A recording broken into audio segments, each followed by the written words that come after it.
Thank you for the download, for the stream, for being a part of Sam Roberts Wrestling Podcast once again.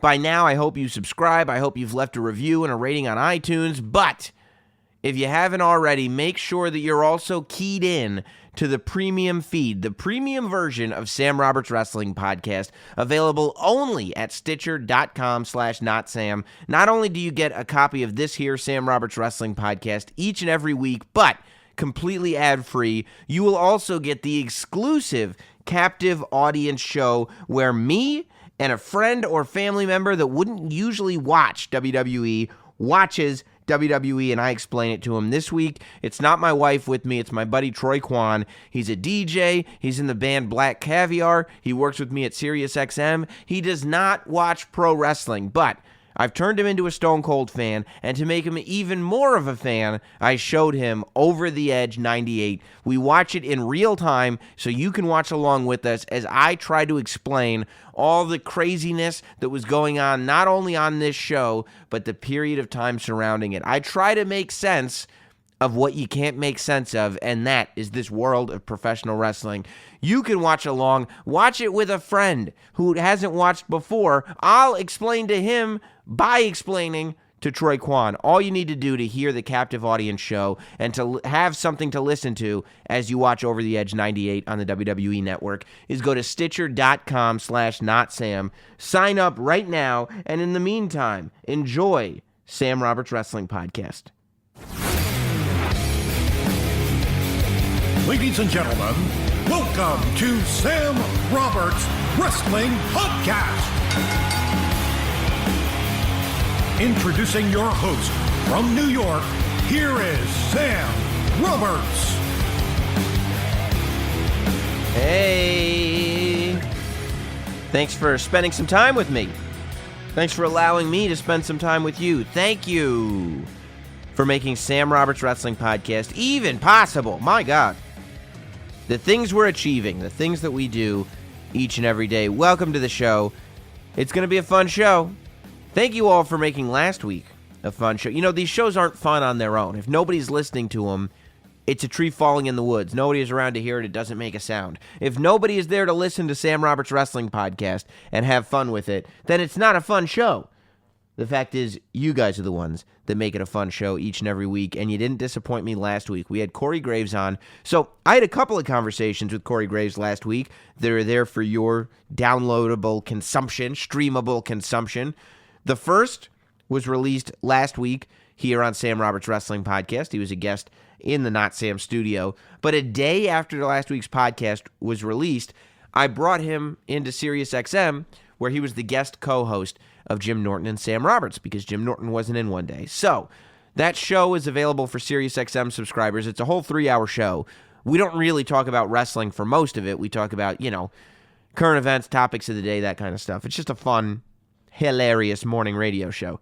But if you're a SiriusXM subscriber, you can listen to that with the SiriusXM app by going on demand. If you want a taste of it, I uploaded a portion of it to my YouTube channel at youtube.com/notsam. You can watch something that we didn't get to get into on the podcast was Corey's experience in Saudi Arabia. Last week's podcast, the interview was taped before Corey left for Saudi Arabia, so we didn't get to really talk about it. On the radio show, I got to have him break down Titus slipping, and if you haven't seen it yet, it's worth watching. Better than listening, it's worth watching. Go over to the Not Sam YouTube channel, and you can watch Corey Graves laughing hysterically at Titus O'Neil slipping and falling and disappearing under the ring. It really is. If you enjoyed watching the slip, you'll enjoy even more watching Corey Graves rewatch the slip, and you can hear the audio of him laughing in Saudi Arabia as the audio of him laughing in New York City at him laughing in Saudi Arabia is playing. It's Inception, but for WWE fans. It's really, really great. So that's over there. And, of course, the YouTube channel will be updated very, very soon. By the time you get there, it will probably already be up with my complete interview with Corey Graves that was aired last week here on the podcast with him here in the wonderful Not Sam studio. So this week, we have another guest in the Not Sam studio. Basically, what I'm doing is one by one, I'm checking off the WWE's announce team. Of course, Rene Young's been on the podcast. I did an interview with Michael Cole a couple years ago, but that's aired here on the podcast. If you scroll through all the back episodes, we're almost 200 episodes in, and every back episode is available for free. So go ahead and indulge.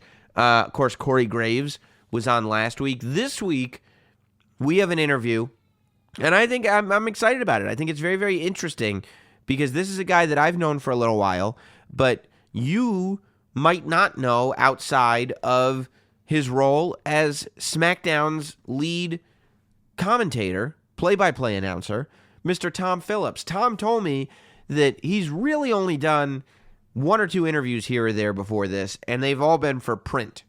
So before this, he's only done print interviews. First podcast, first radio show, first YouTube thing, first anything like that is this interview that you'll hear today with Tom Phillips, and eventually, probably in a week or so, see over on the YouTube channel as well. So I've known Tom for a while. It didn't actually end up coming up in the interview, unfortunately, but because I didn't really remember. I was going to bring it up, and then I forgot. We get lost in conversation sometimes. But I met Tom Phillips several years ago, actually, when I went in for my WWE audition. And I know you're thinking, man, that audition must have gone fabulously because I see you on WWE TV now, Sam Roberts, the last professional broadcaster. Well, listen carefully because I said the audition was several years ago. If you saw Donald Glover on SNL this week, in his opening monologue, he talked about how he was hosting SNL even though he had auditioned for SNL and had not passed the audition. They had turned him down. I know how Donald Glover feels. I did not receive any callback whatsoever when I auditioned for WWE. But that's a story that we'll get into at some other point. I kind of love this story just because of how everything's turned out. I think it's really, really cool. But that's all to say that Tom Phillips was there in Stamford when I went in to do that years ago. And that's kind of, I knew of him, but that's really where I met him face to face and talked to him. And I've known him since then. But I think that our relationship, our rapport, has established itself a lot more since I've been involved in doing the WWE pre-shows, just because I end up there, backstage every 6 weeks or so, and end up talking to him. And Tom he's a great dude. He's a fun guy, but he's got a really interesting story. I mean, this kid is 29 and has been with WWE basically since he got out of college. It's really, really interesting to watch somebody climb up these ranks and really see them gain quite a bit of experience before they've even hit 30. And when you talk to Tom, and when you watch Tom on SmackDown, you don't get the impression that this is a kid that lacks experience. And when you hear him in a conversation, you don't get the impression that he's a kid that lacks experience. But I think that's two things can happen to you when you get opportunity as young as Tom got opportunity. Either you squander it and you go really high really fast and then it all blows up, or you realize that you're being exposed to some amazing information from amazing people way earlier than you probably are supposed to be. So the best thing that you can do is sit back, learn as much as possible, and one day you'll realize you'll still be younger than everybody else, but it'll all snap into place, and you will be so far ahead of the game. And to me, that's where Tom Phillips is. This interview went down a day before Backlash. He was in town. I said, Tom, I'd love to have you out to the Not Sam studio so we can talk about your journey into the WWE and some of the things that you've accomplished while inside of WWE and some of the things that you look forward to accomplishing as your WWE career continues to flourish. And he said, last professional broadcaster, I would love to. Ladies and gentlemen, my guest this week on Sam Roberts Wrestling Podcast, Tom Phillips. And now, the Sam Roberts Wrestling Podcast interview. Ladies and gentlemen, he's the lead commentator of SmackDown. He's been in many different broadcasting positions in WWE, and I think has been with WWE really longer than anybody fully realizes. Like you kind of come across still like, oh, he's like the new play-by-play guy, but then you start going back in your head and be like, well, he's always kind of been there, though, hasn't he? I'm getting my feet wet. Yeah, you know? It's yeah. like, all right, let's see what this is all about. You're getting there. It'll be 6 years in September. Tom Phillips, ladies and gentlemen. Beautiful. Tom Phillips. 6 years. Yeah. Is how long you've been at WWE. 6 years longer than I think anybody thought, which is awesome. But. Well, yeah, I mean, you see in WWE, especially, with the announcers, the one thing about WWE, I think, and working there, and you tell me if I'm right or wrong, is that you kind of have to develop some kind of, okay, I must be doing something right, because if I was not doing something right, they wouldn't be afraid to be like, it's not, the relationship's not working out, we'll see you later. Because you see young guys come in, some of them are there for life, and other guys, after a year or two, it's like, this mix isn't working. Yeah. So we're going to move on to something else. I mean, it's such a unique place in that, like any corporation or any company, you have to fit into the culture of what people are like, and you've gotten introduced to that. It's like, okay, it is WWE, and it is the dream job for pretty much anybody that steps in the door. But at the same time, it's like, if you don't fit in with people at Apple or IBM or something like that, you're probably not going to be there long. Same thing with WWE. But at the same time, I think the one thing I realized very quickly, and I was pretty naive to it because I got hired at 23. So I was like, oh, these people they love what I put on tape. They're hiring, they're hiring that guy. And it's like, no, like they want you to come in and learn their system and put it into place. And it took me a long time to realize, I'm like, okay, I've got to break some old habits. Not that I had many, but I had to break those and learn how to do what they wanted me to do. Because again, they're writing paychecks at the end of the day. So they see, but it's just interesting because it's not like they see this lump of clay that they're like, there's some kind of X factor where they're like, there's a little thing in there that I can work with, and we can turn this guy. And I guess when you're getting hired at 23, like it's one thing when a Mauro Ranallo comes in or somebody like that who clearly he's got this experience, like we're bringing on this person versus we're bringing on this 23-year-old kid because we think he's got potential to be really, really good, but we got to teach him how to be good. Yeah, no, I hope that was the case when they brought me on. They saw something, or maybe they were just like, this will be funny. No, seriously, when I first started working in Stamford, Connecticut, I'd never used a teleprompter before because I was literally right out of college. So I had never done a studio show. I had pretty much only done play-by-play and radio when I was in college, and then when I graduated. So working with Rene Young, I will say this to my dying day, she taught me how to walk as a broadcaster, because I'm in the studio and I'm like, where do I look? Right. What am I supposed to do? You're just like looking at the teleprompter, reading with your finger. Like, no, Tom, you're not. I'm like, I said, where do I put my hands and all this stuff? So she is in there doing, pointing me in the right direction with all that, and I'm forever grateful to her. And then the litany of people that I worked with in the studio. And I was getting in there and like, okay, let me learn this. And then again, I'd done football, basketball, baseball, all those different sports in college, the Big Ten Network, college sports for a little bit afterwards. But then when I got to NXT, I very quickly realized, I'm like, okay, there's ways they want to position the product. It's not just, it's not as easy as it looks. Right. There's a lot of different things, and it happens so quickly. If I don't adapt to this, I'm going to get left behind, like you said before. And it's also like movie making in the sense that it's not about you. Like there's all these different pieces to the puzzle, and everybody has to fit to be working towards the same goal, right? Yeah. And then once everybody, and the goal changes sometimes. Oh my gosh, constantly. Right. Because on commentary, our entire job is to put people over, is to put over the talent and everything and make them look good as possible. No one's tuning in. No one's buying a ticket to see Tom Phillips. Yeah. If you are, that's very sweet of you. I like to watch him talk. I can't hear him, but I love the way his mouth moves. I'll give you an example. My own father, who only watches the show because I'm on it, I'll text him and be like, Dad, did you like the show? And he was like, I got to be honest, I wasn't listening to you because the commentary just becomes white noise. Right. Because I'm just watching the action. That is my own father who loves me. White noise. That's my part of it is. I'm like, I hope you enjoyed the show. But no, there's other nights where, there's certain nights where it's like, okay, we can have a little bit of fun and my personality can come out. But most of the nights, and I know Graves and Cole have talked about this, is that so much changes in the course of SmackDown and Raw, and even when we do an NXT taping, 205 Live, you name it. There's so much changing that if you're like, oh, I'm going to go out there and do this, you're screwed. You have to be able to adapt on the fly to something that you have no idea might be coming. And kind of know your position perfectly, right? Because you bring up, like, Graves, for instance.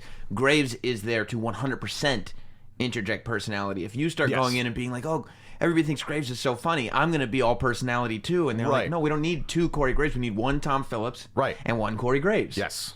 I mean, if I get tweets from people saying I'm like, I don't have much of a personality on the air, and I'm like, that's great. I'm not supposed to. I'm supposed to tell you, here's when the show is, here's why this guy's mad at this guy, and trying to tell you some moves along the way and enhance it and get excited about stuff and everything. And I am legitimately excited when I'm out there. Right. But I'm not out there to be myself. I'm out there to give you the information and tell you what you need to know. Because if you tune in and I'm just kind of like, I'm going to go into business for myself, then what does that accomplish? How does that help anybody on the show? How does it help Byron or Grace, for that matter? So when you're in Stamford and you're doing your studio show for the first time, and you're realizing, like, I don't have any experience doing this, I don't know what I'm doing. Not a clue. Do you get worried that, like, oh my God, they were so impressed with my reel, they're gonna realize that I don't know how to do this, and they're gonna find out that I'm not at all ready for this position. Fake it till you make it. Right. So there was this thing of you being like, I'm gonna have to fake this, because meanwhile they knew that, I'm sure they knew you didn't know how to. That was the purpose, right, for you to learn. Oh yeah, no, I went in there and I was completely like, it was watch Raw on Monday and then come in Tuesday and shoot Bottom Line, Experience, all these international wraparound shows that we would never see stateside. You don't even see it pop on your Twitter. It just is something that exists in another country. So it's like, okay, you can go out there and make mistakes and everything. For the most part, it's not going to have a huge effect on your character, your reputation, or anything like that. Not that you have a character at that point. But I've been there for a few months, but it's not going to haunt you when you end up doing this. Like, oh, that's the guy. Yeah. So and they start you off on a teleprompter, and as you know, there's no teleprompters in WWE. So after a while, it was like, okay, the training wheels are off. You've got to be able to take bullet points and go from there. And we do the same thing on live TV every single week. I was just thinking about it, and I mean, I've been doing this for 15 years. I don't think I've ever used a teleprompter. So no? Don't tell them. Because if I ever get in front of a teleprompter, they're going to be like, what is he, an intern? Oh, my God, yeah. I don't think I've ever... I remember, who was it? William Regal was talking to me about it years ago, and he was like, if you ever read a teleprompter, because they do have it in pre-tapes when you go to TV, he was like, try not to move your eyes, because it's a dead tell that you're just kind of like scrolling across the page like that. So I'll watch TV now, and I can see a guy going back and forth, and I'll be like, I see what you're doing there with your eyes and everything, and it's not easy. It takes a minute, but again, everything that we do is pretty much entirely off the top of our heads. And were you ready, like when you're working with Rene there in Stamford, are you ready to just sit under the learning tree, or was there a part of you that's like, wait a minute, she's really good at this already, and I'm not, and this is scary now? Both. Right. Both entirely, because I think I walked in the door assuming the job was going to be one thing, and it was very, very different. I had to acclimate to that. But I was so happy to have Rene there, who knew a lot about the business and everything, had tons of experience on doing live television up in Canada and everything, did a regular show covering WWE. Right. So it was like, this is the perfect person to work with and everything. And plus, who doesn't like working with Rene? She's the greatest. So it was fantastic to just have that opportunity. But I was literally, everybody that I was talking to, I was like, okay, like, what can I do to learn in the interim and everything? Because one of the mistakes that I know I made early on is that I'd come into work one day out of the week and be like, okay, that's all they wanted me to do. And then again, quickly realized it's like, no, this is a 7-day-a-week job, 24 hours a day, 365. And if you don't approach it with that mentality, you're dead in the water. Meaning you should just be coming in, just being like, okay, what can I do?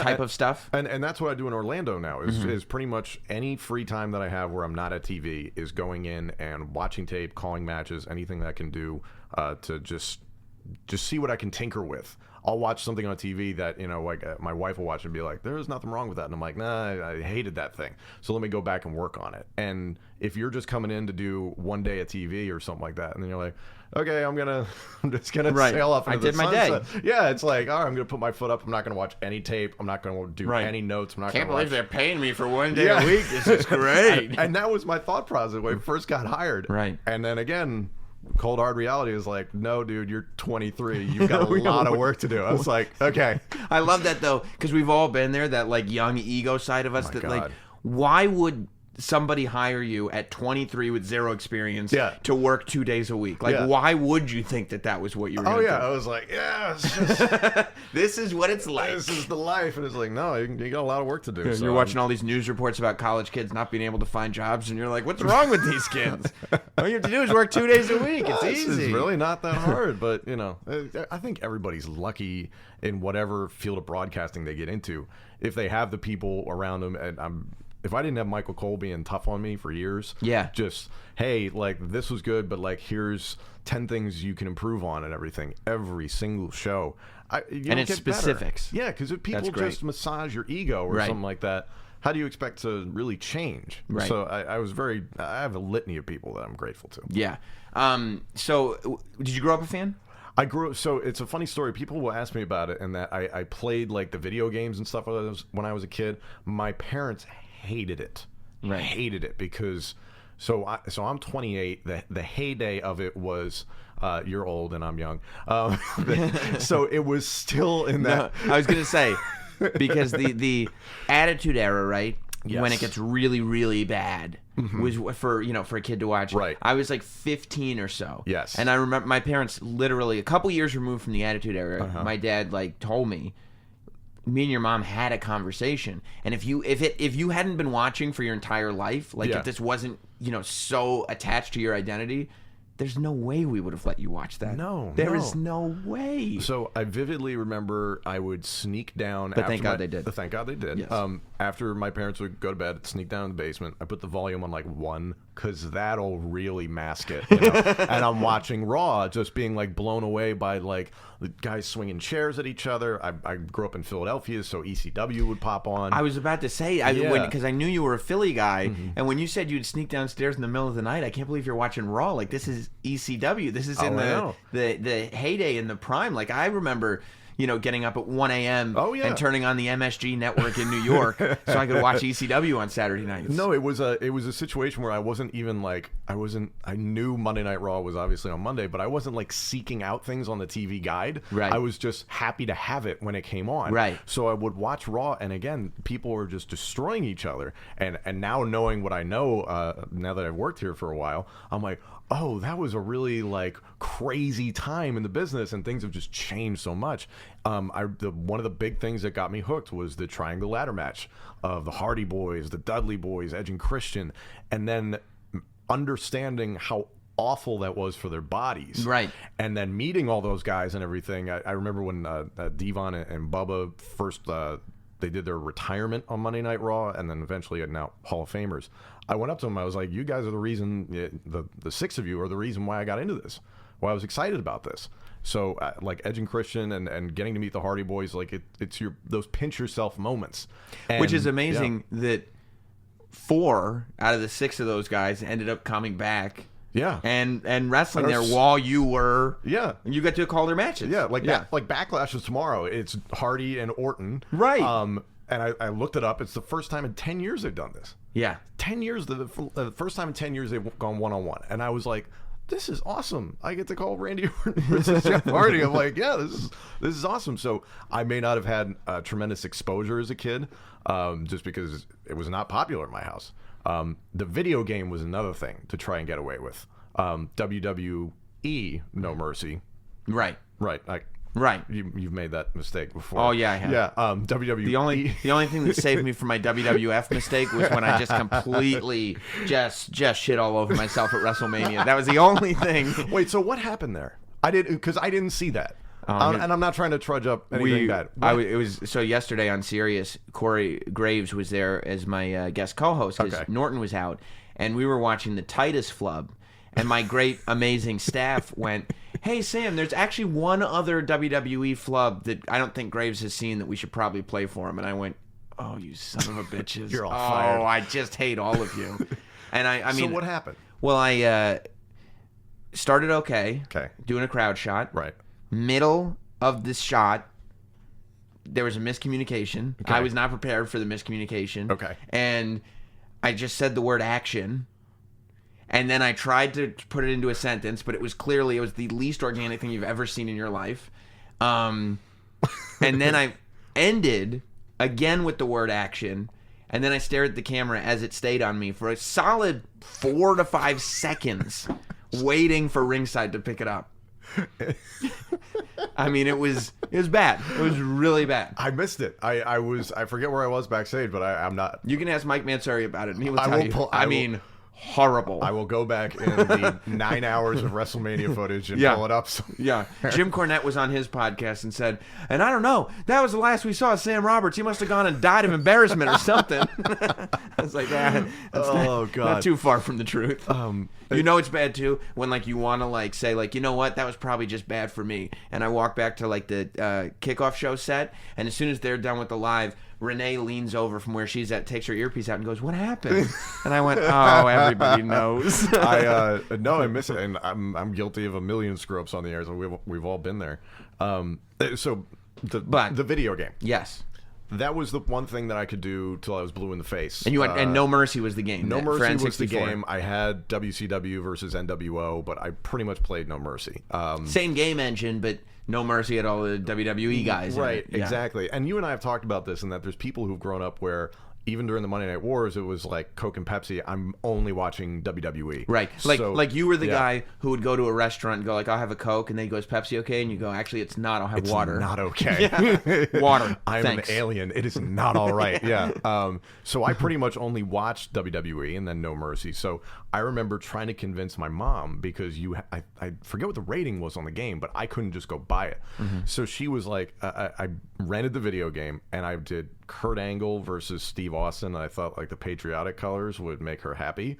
And I was like trying to do the most basic stuff, just like punches and a nice suplex and a cut. So in the course of this, I'm just doing punches and Austin's character starts bleeding. And I'm like, oh no. I'm like, oh, this is awful. I forgot that was the old games. It was like 4 punches and you'd bleed. And it was just anybody. And then Austin on me, not 4 seconds later. And she was like, nope, not doing that. I'm like, oh, so my dad. And how old are you more or less? Oh, God. When did that come out? I was 9 or 10 or something like that. Yeah, probably. So my dad was cool and he was like, here you go. And just don't tell your mom. And I was like, Dad, thank you. So, but yeah, so that was like the maximum exposure, but that's how tough it was. Like I couldn't just go downstairs like I'm watching wrestling now. And little do you know that like, and I guess you're a little young for it, so because you would have been like, you would have been too young, but not far away from you. The ECW arena is right there in its prime. I know. You know what I mean? In the heyday of the sacred bingo hall, you know? And then as I got older, I would go back and watch the old ECW stuff, and I absolutely loved it. And then, of course, now realizing how brutal it was and everything, it's a totally different scope on it and all that. But no, I loved all of it. It was intoxicating. And then I think I went to high school and college, and things just kind of, I think it happens to some people that you just don't watch it for periods and everything. And then when the job opportunity there's came some up, people, they start paying attention to girls, and the rest of us don't ever go through that phase and just keep watching wrestling. Right. We realize girls aren't interested in us. Right, and football, and I'm turning 21. This will be fun. You know? No. Literally on my 21st birthday, I remember driving back in the afternoon, I drove back from Westchester to Syracuse, where I went to school, and then I watched Raw, and then I went to bed. And that was my 21st Hell of a birthday. night. Yeah. What a barn burner. Yeah. That's actually a great microcosm for my entire life. But so you go to college, you graduate. Did you go to college for sports broadcasting? Penn State for broadcast journalism, sports journalism specifically. Proud to say I've not used that degree very much at all. Kidding, but no, I loved it. And then when the job opportunity came up, I was like, that'd be cool. Right. Never thought about it. Never was like growing up like I want to be a WWE announcer, but I was like, you weren't practicing your Mean Gene in the mirror or anything? No, not really. I was like, yeah, but like let's give it a shot and everything. And so how did the job opportunity come up? Did you just looking for openings? Did they looking for openings? It was like a sports broadcasting job website. So it popped up and I'm like, I don't know. So I got convinced to do it and everything. So I sent in a demo, which not expecting to hear back, or expecting no expectation of hearing back. And eventually, that was June of 2012. I went up and auditioned with Josh Matthews was still there at the time. Sure. So did the audition with him, and then September. I didn't hear anything until September. Like I was constantly in contact. Like, hey, I'm still interested. And then September 2012, I'm still living in State College, Pennsylvania. and I had just moved into an apartment a week before with like 3 of my guys that were just in my wedding, and I get an email like, hey, we want to offer you a contract. You have to not live in Penn State anymore. So I was like, hey guys, I'm out of here. And was that a move to Stanford? And then I moved to New Hope, Pennsylvania, near my folks and everything, just to kind of save some money and everything. And I was commuting up and down to Stanford for a while. From Pennsylvania? Yeah. How far is that? It was a good 2 hours. Every day? Yeah, well, every Tuesday. Like I said, I was working 1 day a week. Right. And then a month, 1 day out of the year, or 1 day out of the month, 1 day out of the month, I would fly down to Orlando and do an NXT taping. And even then, it would show up and be like, hey, what am I doing, or whatever. It wasn't really fleshed out. I'd just show up and see what was going on. Right. So. And that was still pretty new, right? The whole Orlando thing at that time? I can't remember when they moved from Tampa to Orlando. It was very recent to then, but it was the advent of Full Sail Live. Right. So it was very early into that, and then we were still on Hulu. We were still predominantly international in NXT, and then 2014 we get on the network. So that was when things really started to ramp up and everything. But yeah. Now, when you get to WWE, is it like, okay, this is where I want to be, or is it, okay, this is working, this is a good gig, like, we'll see what happens? I think it was both. I was like, this is awesome. Like, I could see myself doing this a long time, but at the same time, I'm like, I would take nothing for granted. I'm not like, oh yeah, like I'm gonna do this for a long time. It's like, I hope I do this for a long time. And even now, with nearly 6 years, I'm like, I hope I continue to get to do this for a long time. When did you start to feel like a wrestling announcer, or a WWE announcer? I guess I should say. Like I knew what I was doing, right? Like yeah, I have a good spot here, because last year, maybe a year and a half ago, I really felt like, okay, I have a grip on it. Really? Because that's only so long. Last year was your first WrestleMania that you did full on play-by-play for. So you're only 6 months or so of, okay, I feel like I have a grip on what I'm doing, and then they're like, well, good, WrestleMania. Yeah. Bit of a shock, because I had every expectation that I was not calling it, or that at the time it was the 4-man booth on SmackDown, which I'd only been put on the November preceding. It was my second opportunity on SmackDown. Right, because Mauro was on SmackDown. So here's what I always took from that, because people were like, oh, they're trying to push. And I was like, it didn't feel like they're trying to push anybody out. It felt like you were really just there to plug the stuff, to go in and out of break, to do here's what we're pushing. Right. Leave the match stuff tomorrow, leave the commentary to Graves or whoever, and that seemed like that was what your role was, and it was just not a role that had been done before. I think it was JBL and Otunga and Mauro and myself. Right, if I remember correctly. Right. No, it was. I look back on it. If I didn't have that opportunity to do live, like we always refer to it as traffic, of, like I said, things change during the show, to be the guy to sit there and do B-roll, throw to a package, do a graphic, here's this ad, and throw to this Make-A-Wish thing or something like that. If I didn't have that time from November until WrestleMania to sit there and just do that, and then I could go ahead and call main event, and I was still doing NXT at that point, and I was like, okay, I'm working on all this other stuff. Right. But I didn't have that live experience. You can't get it doing a taped show, obviously. If I didn't have that time, I would have been screwed going into WrestleMania. So it was extraordinarily valuable for me. It's tough because the viewer at home is like, it's too many announcers. And I'm like, I agree with you, but at the same time, I'm not going to pass up the opportunity. Right. Right. And it's not like, and it was only too many announcers when you looked at it, because the role, it's not like you were all arguing for time. That was the Naked Gun with all the baseball announcers, like 9 announcers. What was it, basketball? Where it was oh, they're all the flashing colors and everything. I'm like, So when you're in a position like that, like clearly big picture, everything's cool because you're still doing play-by-play on main event and NXT and all that stuff. Right. But in the moment when you're on a SmackDown show and you're not doing play-by-play for matches, all you're doing is that part of it. Do you sit there when you're like 5, 6, 7 minutes goes by and you're not saying anything, like, what am I doing here? For the first few weeks and months, that was like I was just doing traffic, and then gradually they're like, hey, like you can start speaking up during a match and everything. You've got your footing. I remember the Royal Rumble that they did at the Alamo Dome. Mauro is so talented at calling a match. Yeah. There's no part of me that's like, I'm going to jump in during this match, because he called a brilliant Styles and Cena. It was a classic, and he did an amazing job with it.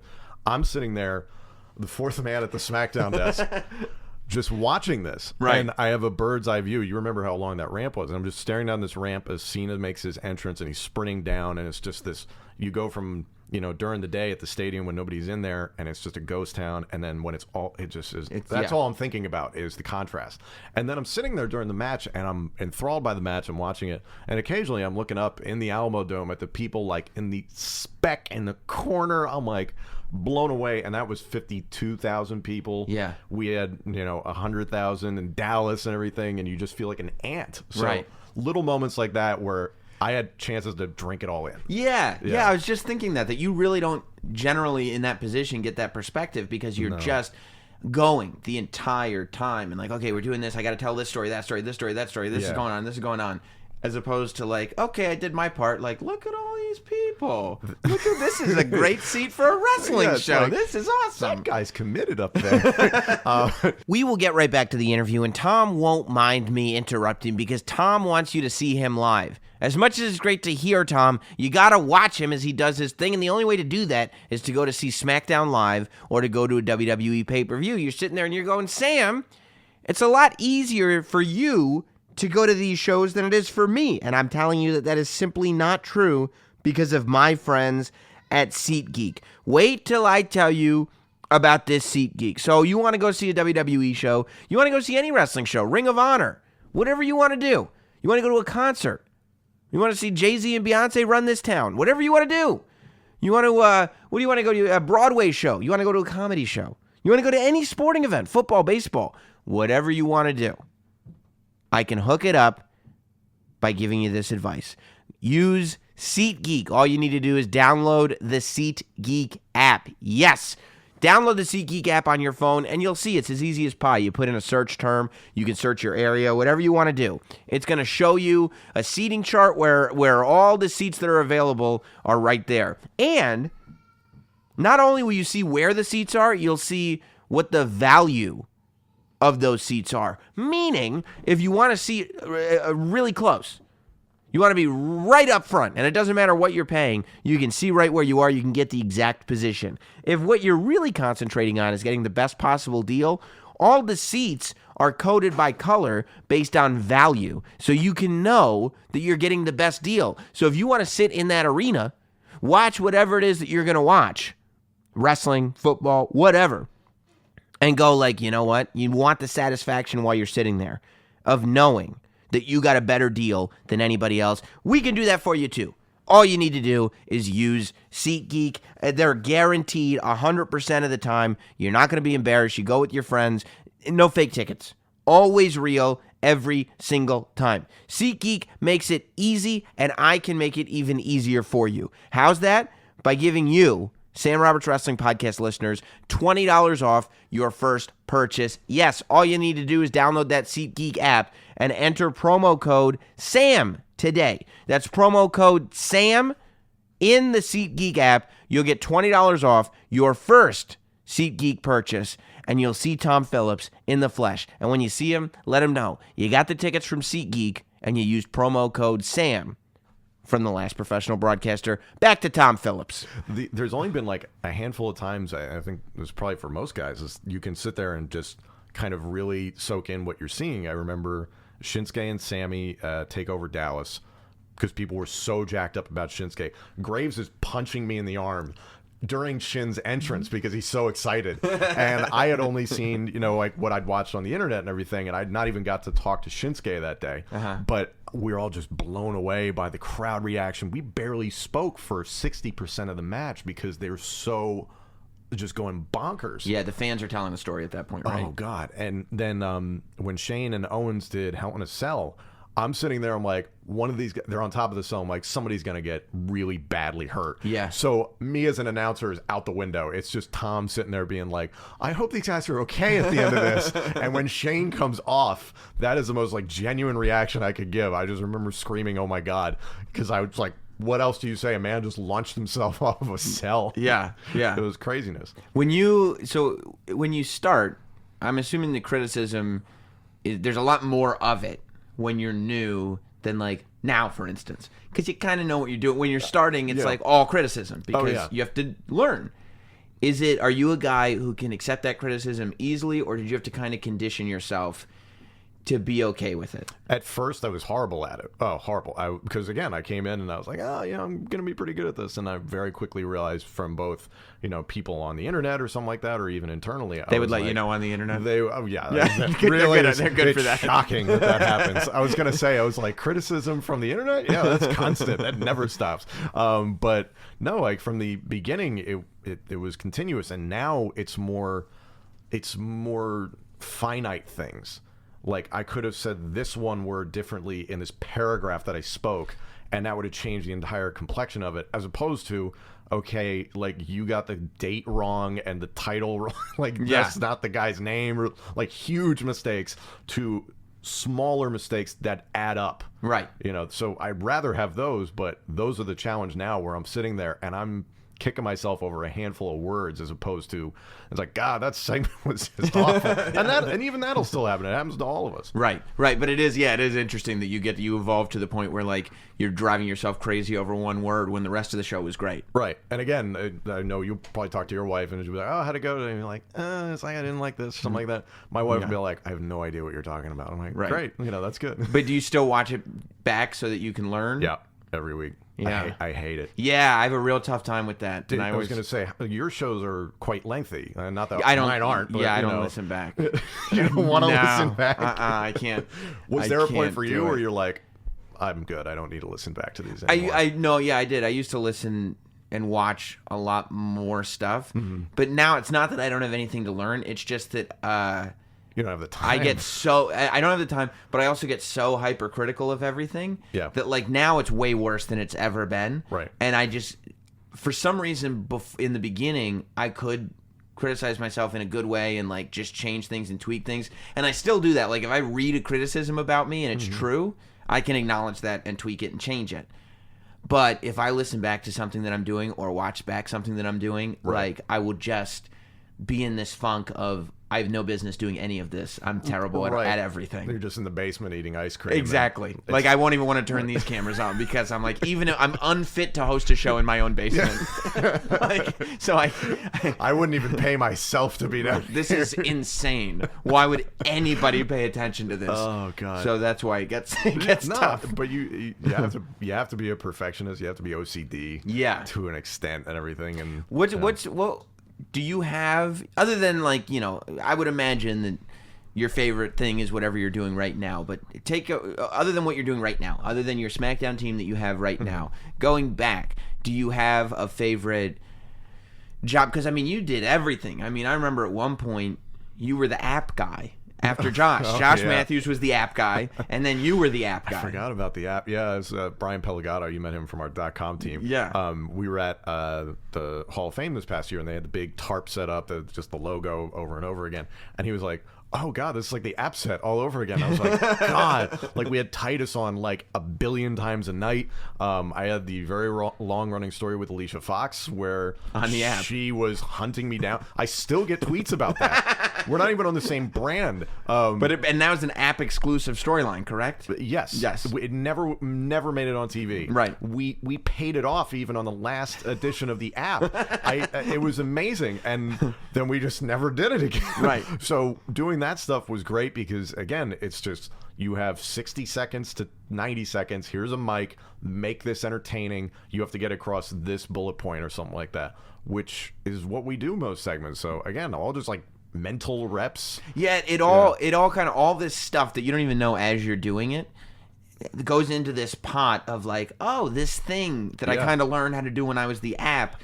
5 years later is like, oh, I did develop that skill then that I'm using now. Well, even doing live events. I was doing live events on NXT for a little while, where it helped me just open up my personality. I'm in my personal life, I'm extraordinarily sarcastic. So when I'd get on the air, I would sound like a jerk because I'm trying to come across like I'm doing this very tongue in cheek.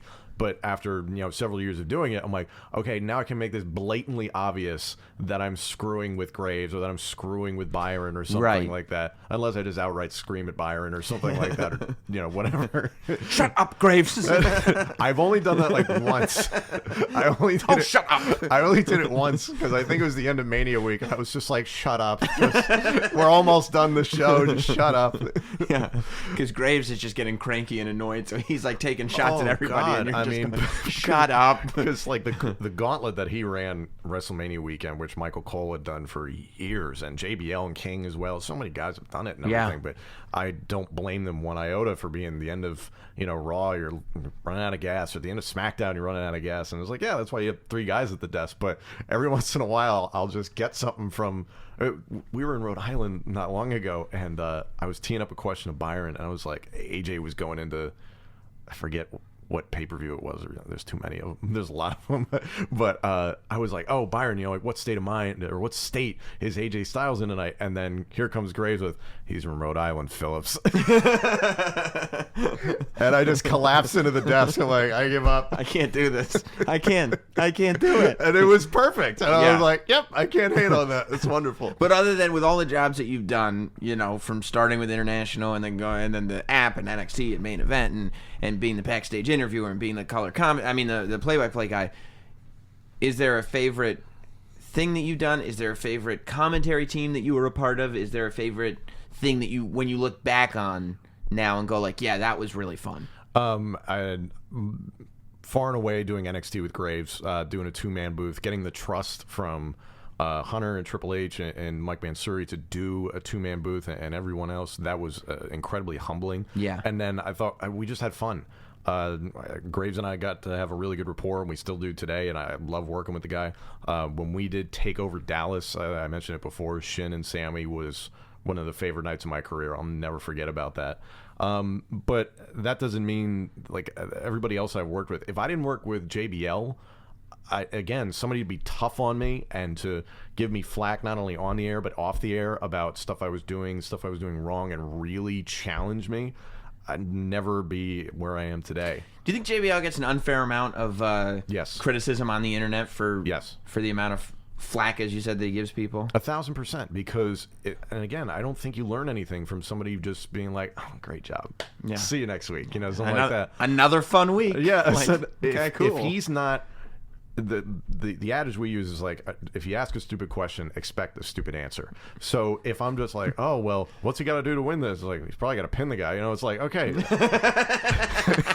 Ask an intelligent question. Right. You'll get an intelligent answer from an intelligent human being. Right. JBL is one of the smartest guys I've ever gotten to interact with. Everything he's doing on Fox News right now, a self-made millionaire. And then on top of that, one of the most accomplished in-ring guys in a long time to be on commentary.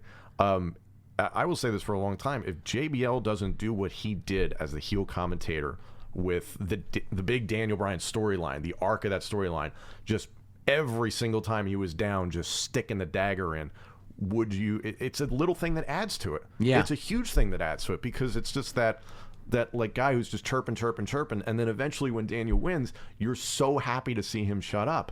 Right, because you're like, screw that guy who keeps saying it, and it's making me cheer for this good guy even more. That's the point, right? Right. So JBL was incredibly good to me. I loved working with him. So yes, I think he gets a bad reputation unfairly. Yeah. Do you like doing the stuff like the you and Mike Rome did with Jericho, like where it's like, this is a fun thing that I get to be a part of, or is it like I just want to go do my job? It was cool. I didn't even realize it was all developing, because before Rome even got added into it, it was just like me and Jericho, and then Owens obviously getting added to the mix. So it was very bizarre, and I think everybody's got a story of an interview with Jericho where it's just, didn't really know what was going to happen, but we're live. Yeah. There was one where they said, here's your question, but we don't have his answer written out. And Chris was, again, very generous. And he's like, just go with it. Don't hesitate to, ask a question back or something like that. Like, nothing crazy. And one of the first ones that he and Owens did, where they gave me like 7 different names.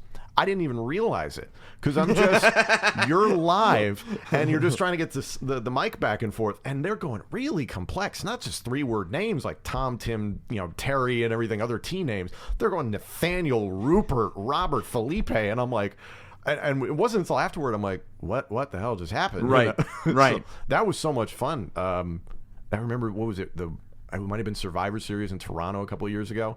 The social media lounge. Mm-hmm. Love the lounge.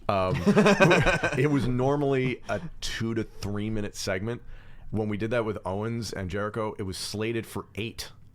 And I'm sitting there, I'm like, what? Why? Like, why? And then when I saw what they were doing, I'm like, oh yeah, this needs a while. Right. But there was never another social media lounge that was that long. Right. So to trust those two to handle the whole thing and everything, and then getting Q to do what to do to kind of prod them, it was so funny. Are there guys like that you'll look at and be like, okay, this is what I'm doing tonight. Oh, this is gonna be fun. Oh God, yeah. Anytime New Day's on commentary, funniest freaking thing. Yeah. I can't keep a straight face with Big E. Right. Absolutely kills me because he and I are constantly texting about like college football during the football season and everything. So he and I like have a really good rapport, but then he'll just like stare at you and destroy you. And I played fantasy football with Kofi Kingston for the longest time, and he was incredibly competitive. And Xavier I've known since NXT. So when those guys hop on there and they're just doing an impersonation of me, well, I'm here on SmackDown. Like, I can't handle it. It's great. Does it surprise you that people want to take a photo with you, like that you are a famous guy now? I mean, you're on TV every week. I think that, and you tell me, but I would imagine once you're that guy who's calling WrestleMania, right? You're on the USA Network every week as the lead play-by-play guy, like, you are a famous guy now. It's very weird because I don't, again, our whole role is like just to put over other people. So I'm like, it doesn't matter what happens with me and everything, as long as I keep doing my job. That's the important thing. So somebody comes up in the airport and asks for an autograph. I'm like, oh, sure. I'm like, if you want, I'm like, that's cool, man. So yeah. I love that your reaction is almost like, Are you sure you want me to write on this picture? I don't know if that'll devalue it or not. Like it's my wife jokes. She's like, to order your trading card, the shipping is more than the card itself. I'm like, I'm aware of that. So I'm like, no, it's weird. It's just a part of the job, and it was something that I remember being in school, and I was like, I just want to call sports. And that was as far as I thought about it and everything. And then there's all these other things that come with it, and the travel and the exposure and all that. And it's just kind of like, oh, okay, this is cool. But if it makes somebody else happy, that's awesome. You were an athlete growing up, though, right? Like, you played sports for a little bit. A little bit. Now, is it one of those things where you were an athlete growing up? No. Well, I mean, look. Yeah. Anybody that went beyond first grade t-ball to me is like, oh, that's a very athletic dude. Yeah. Because for me, Stewie Griffin, you're in the Hall of Fame. Yeah. For me, it ended like, when I couldn't hit a ball off a tee, really? I was the kid that swung and did all 360, and my dad is just sitting there going like, just corkscrew into the ground. Yeah, I wish I just had another daughter. It'd be so much easier than watching this. But do you get to a point, like, does the reason that you want to get into sports broadcasting because you're like, God didn't put me on this planet to play sports. That's pretty clear. I'm not going to do that professionally. Yeah. But I love this world. Yeah, no, in high school, I was like convinced, I'm like, I might be good enough to do this. And then several What sport?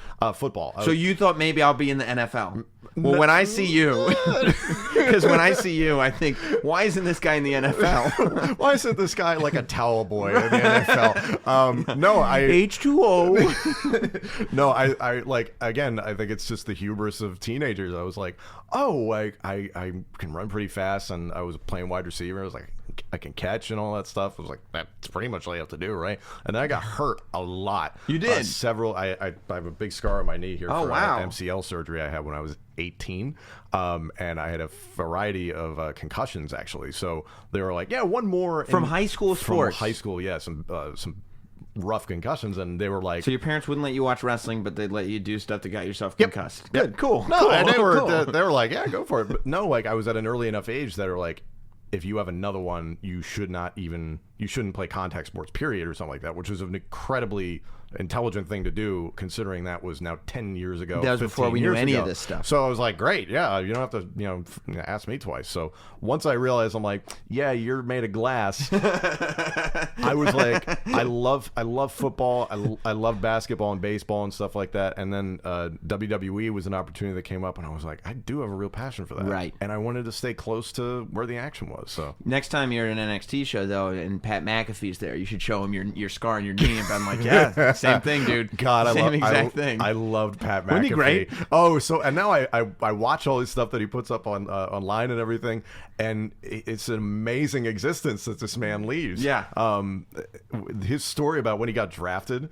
Did you listen to that at all? He was apparently several beers deep when he finally got picked or something like that, and his family's going nuts in the background. They're like calling him like, "What number would you like? What's available? Okay, well, number 1. Fine, 1. Just do it." And I was like, "It's such a genuine guy." Yeah. I hope I get to work with him. He's awesome. He just lives moment to moment. It's beautiful. You look at someone like that and you're like, why can't I? Like, you just want to be in that space. You know I want to wear mean? a sleeveless hoodie every day. You should have seen him at TakeOver. Before he looked great in a suit. But before he put his suit on, literally jean shorts that were several inches above his knee. Oh, God. Like jean shorts and a tank top. And Cole was like, I guess that's fine. You're an athlete. And that's what he said. You're an athlete. You can do that. Just whatever you want. Like, I show up in my suit, and he's like, yeah.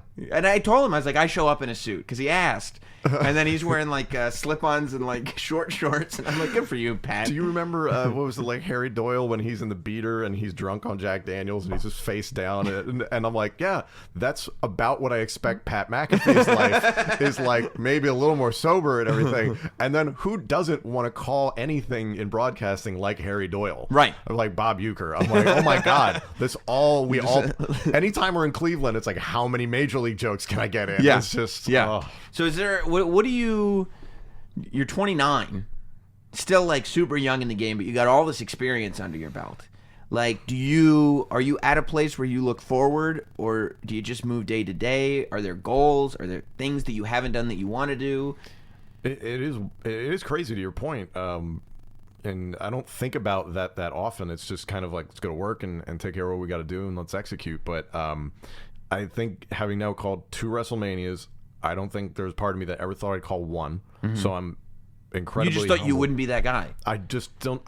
There were points when I was here that I was like, I don't know if I'll ever get to that point. Right. Not that they wouldn't give me the opportunity, but that I'm like, I have a lot of work to do. And then as a kid, I'm like, I remember talking to you about this. I was like, if you told like 12-year-old me, it's like, hey, you're gonna be on SmackDown and you're gonna call WrestleMania, I'd be like, you're full of crap. Like, right. There's no way that happens. So I'm very much appreciative of that. I think at this point, and there will be more moments. I want to be able to call more moments.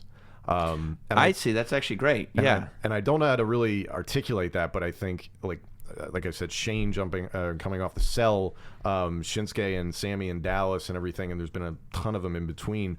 Charlotte beating Asuka's streak at this past WrestleMania, I was stunned, like everybody else, and I was just blown away by the whole situation. Now, are you specifically not told here's what the plan is, or do you say, don't tell me what the plan is, or both? Both. I don't know. Especially something like that, or a pay-per-view or whatever. Right. I don't want to know. I just kind of want to see how everything plays out and react to it genuinely. Yeah.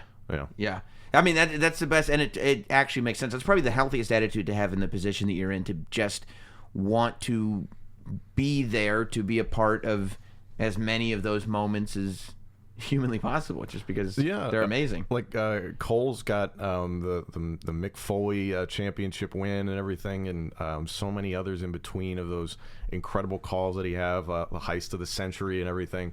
I want to have many of those. Right.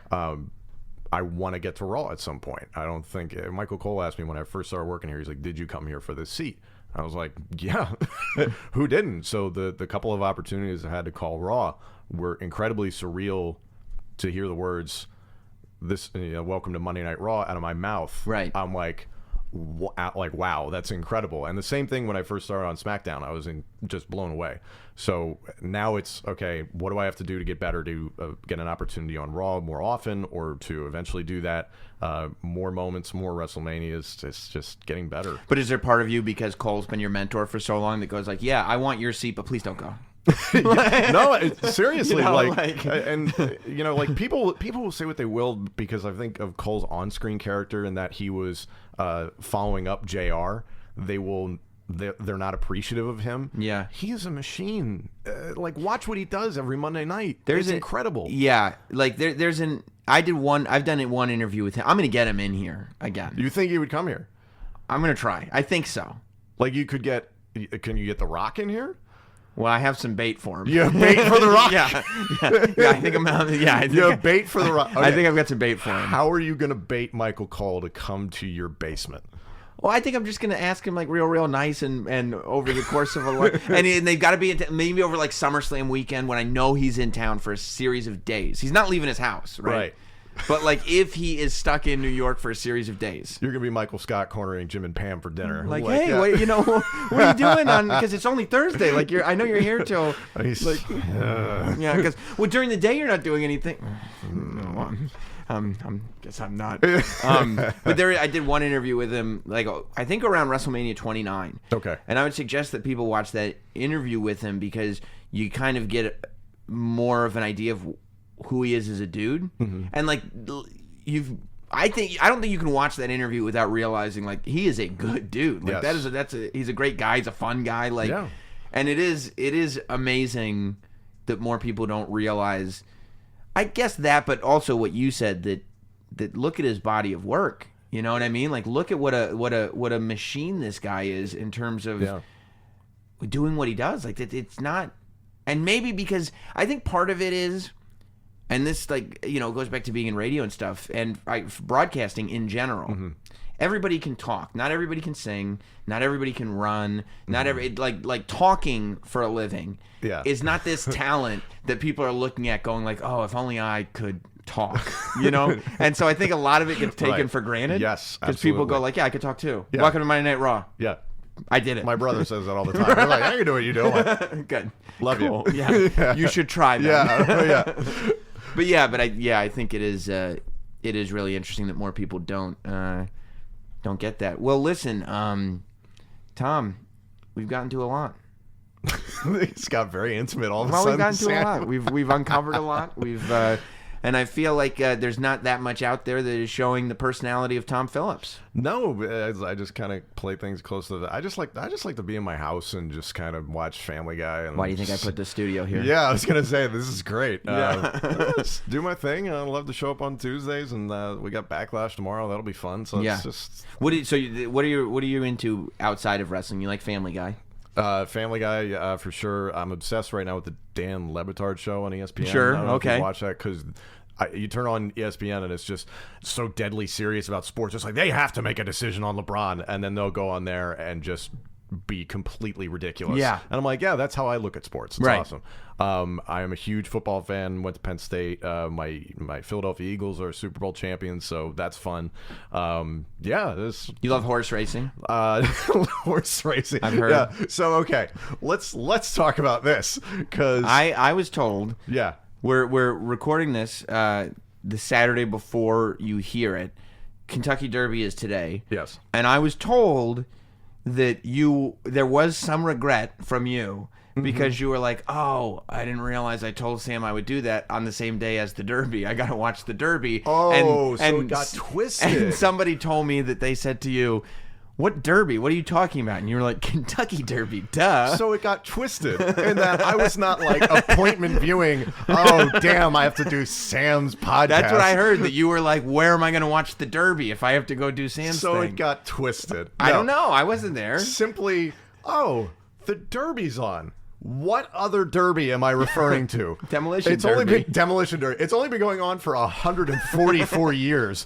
See, I didn't know it. You know exactly how many it's been. You know why? Because we were in Louisville 2 weeks ago. Oh. So I had all these notes on it in case the off chance for me to get in horse racing in a SmackDown came up. So I knew about Justify and Mendelsohn and everything, and there's another one. I can't remember. I would have loved that if there was like a moment to have 30 seconds of Kentucky Derby banter, and you just totally overdid it. Oh, yeah. Like you went on and they were like, Tom, enough with the Derby facts. Way too many notes. No, that is the only reason. And then at the same time, I was like, oh, that's on during that day. And it's on at like 6:45, I think is when they run. Right. So I texted our mutual friend, and that person said, what Derby?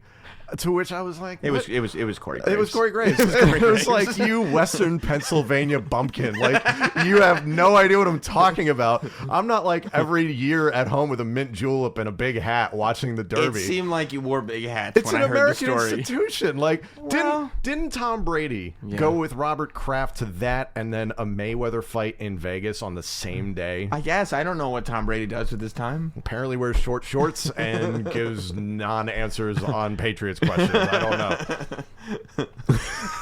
I didn't realize you were such a fan. I didn't know the Derby was today until I found out you were disappointed that there was a chance you might miss a moment of it. Giddy up, Sam.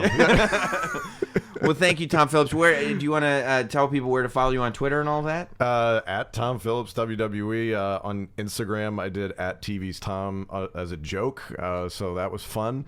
That you can do that. Backlash is tomorrow, but at this point it'll be a week later. It's already happened. Just go on the USA Network every Tuesday night at 8 p.m. Dad, I'll be on if you're interested in watching. That's cool. Mom, if you're looking want. at the wrong camera. Which camera am I looking at? You were looking at that one. You should be looking at that one. It's a good thing this isn't TV, right? Yeah, so... we gotta get some lights on these things. Yeah. Keep watching me on wrestling television. There it is. SmackDown. It's a good show. It is a good show. Yeah, Tom does a great job. Thank you for being here. Thank you for having me. And we will see you again. Thanks to Tom Phillips. And, I've been getting hit up by a lot of people that want to know how they can make sure that Sam Roberts Wrestling Podcast audience gets informed of what it is that they're doing. Whether it's your YouTube channel, whether it's your wrestling promotion, whether it's a DVD release, whether it's something non-wrestling related at all. If you want to advertise on Sam Roberts Wrestling Podcast, it's really easy. All you have to do is go over to notsam.com, scroll down to the bottom of the homepage. There is a contact box right in there. Hit me up. Let me know that you want to inform the audience of Sam Roberts Wrestling Podcast about whatever spectacular service or product it is that you have to offer. I will get back to you. The rates are far more affordable than you could ever possibly imagine. You won't regret it. Go over to notsam.com. If you've got something that you want shilled, I'm the guy to do it. That's why the shirt says Shill Robert Shill. Notsam.com, scroll to the bottom, hit me up in the contact box. Let me know what it is you want to advertise. I'll get back to you. We'll figure out a deal. It will be wonderful. Now, let's get into back to Sam Roberts Wrestling Podcast, huh? Here is Sam Roberts. So Tom Phillips, an amazing journey, and it's very cool to hear from a guy who, based on that conversation, kind of sees himself as a WWE lifer. A lot of us want to believe that if we were a part of WWE, we would just be there for life because it's all of our dreams, right? That's how I feel anyway. And you hear horror stories every now and then. You go, I hope that that's not what it's really like. But then you hear Tom Phillips and you go, yep, there is a guy who has figured it out. There is a guy who is living his dream. And he really has come into his own. He really does a pretty remarkable job. He's now done commentary for 2 WrestleManias. I only see success in that dude's future. So a big thanks to Tom Phillips for popping his podcast cherry, if you would excuse the phrase, here on Sam Roberts Wrestling Podcast. So we're going to get into the state of wrestling. This week, we're not going to talk too much about Money in the Bank hype, even though, I was watching Raw and SmackDown this week, and that was something that really stuck out to me, that they were going hard on Money in the Bank promotion. Backlash, and we'll talk about Backlash in State of Wrestling, but Backlash was really a show that was promoted over 6 days. Corey Graves talked about the fact that as commentators, they have to try to figure out how to sell you on what's going on in Saudi Arabia, at the Greatest Royal Rumble, and then also Backlashes after that, and the dual branded pay-per-views, and there's all this stuff going on. Well, realistically, as fans, we know that the emphasis of everything was the Greatest Royal Rumble, and the fact that Backlash had 6 days of promotion, I don't know. Would that have made the show better or worse? I don't know, but it's clear that was a unique circumstance because the Money in the Bank promotion, the briefcase is already hanging above the ring. Brand new briefcase, by the way. It started this week on Raw. We'll talk about that more probably next week and as the weeks progress. We've already started building the card. It's very, very cool to see that they're doing what I had said that I hoped they were doing, which is making the Money in the Bank matches themselves dual branded. So you have guys from Raw and SmackDown inside the same match because otherwise you're looking at doing like at least 4 Money in the Bank ladder matches, which is way too much for a show. So I'm interested to see how that all fleshes out.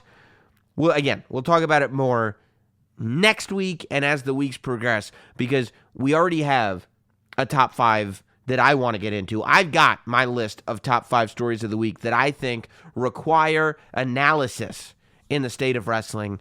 So why don't we go ahead and analysis-size them, huh? It's the state of wrestling time. It's now time for this week's State of Wrestling. State of Wrestling time here on Sam Roberts Wrestling Podcast, of course. And we have 5 stories. 5 stories that we, as in me, have chosen to go over this week. These are my top 5 stories of the week. In, I guess, order of most to least least to most importance out of the 5. But they're all very, very important as far as I can tell. And it's slightly chronological, too. So, enough with the trying to figure it out. The first story, number 5 this week, is Backlash. Backlash and the reception and the feedback. Now, we'll talk about the main event as we go on here in State of Wrestling. But Backlash was clearly, I don't think, to say politely, what it was intended to be. Backlash should have been a lot different than what it was. And that had to do with the presentation of it, the match order, the finishes chosen. So we started with what is surely going to be a match of the year candidate. We started with Seth Rollins versus The Miz in one of the best main roster matches of the year so far. Might have been a better match. That Rollins-Miz match might have been better than any match at WrestleMania. Better than any match at Greatest Royal Rumble. It might be.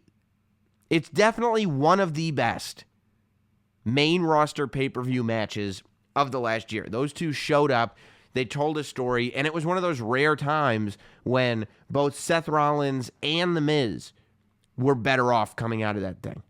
And it gave me the feeling of, man, there's this thing that happens sometimes when you have low expectations of a pay-per-view and it blows you out of the water. Like sometimes pay-per-views that have the highest expectations end up in disappointment just because there's no way that you can live up to all the hype that is surrounding this thing.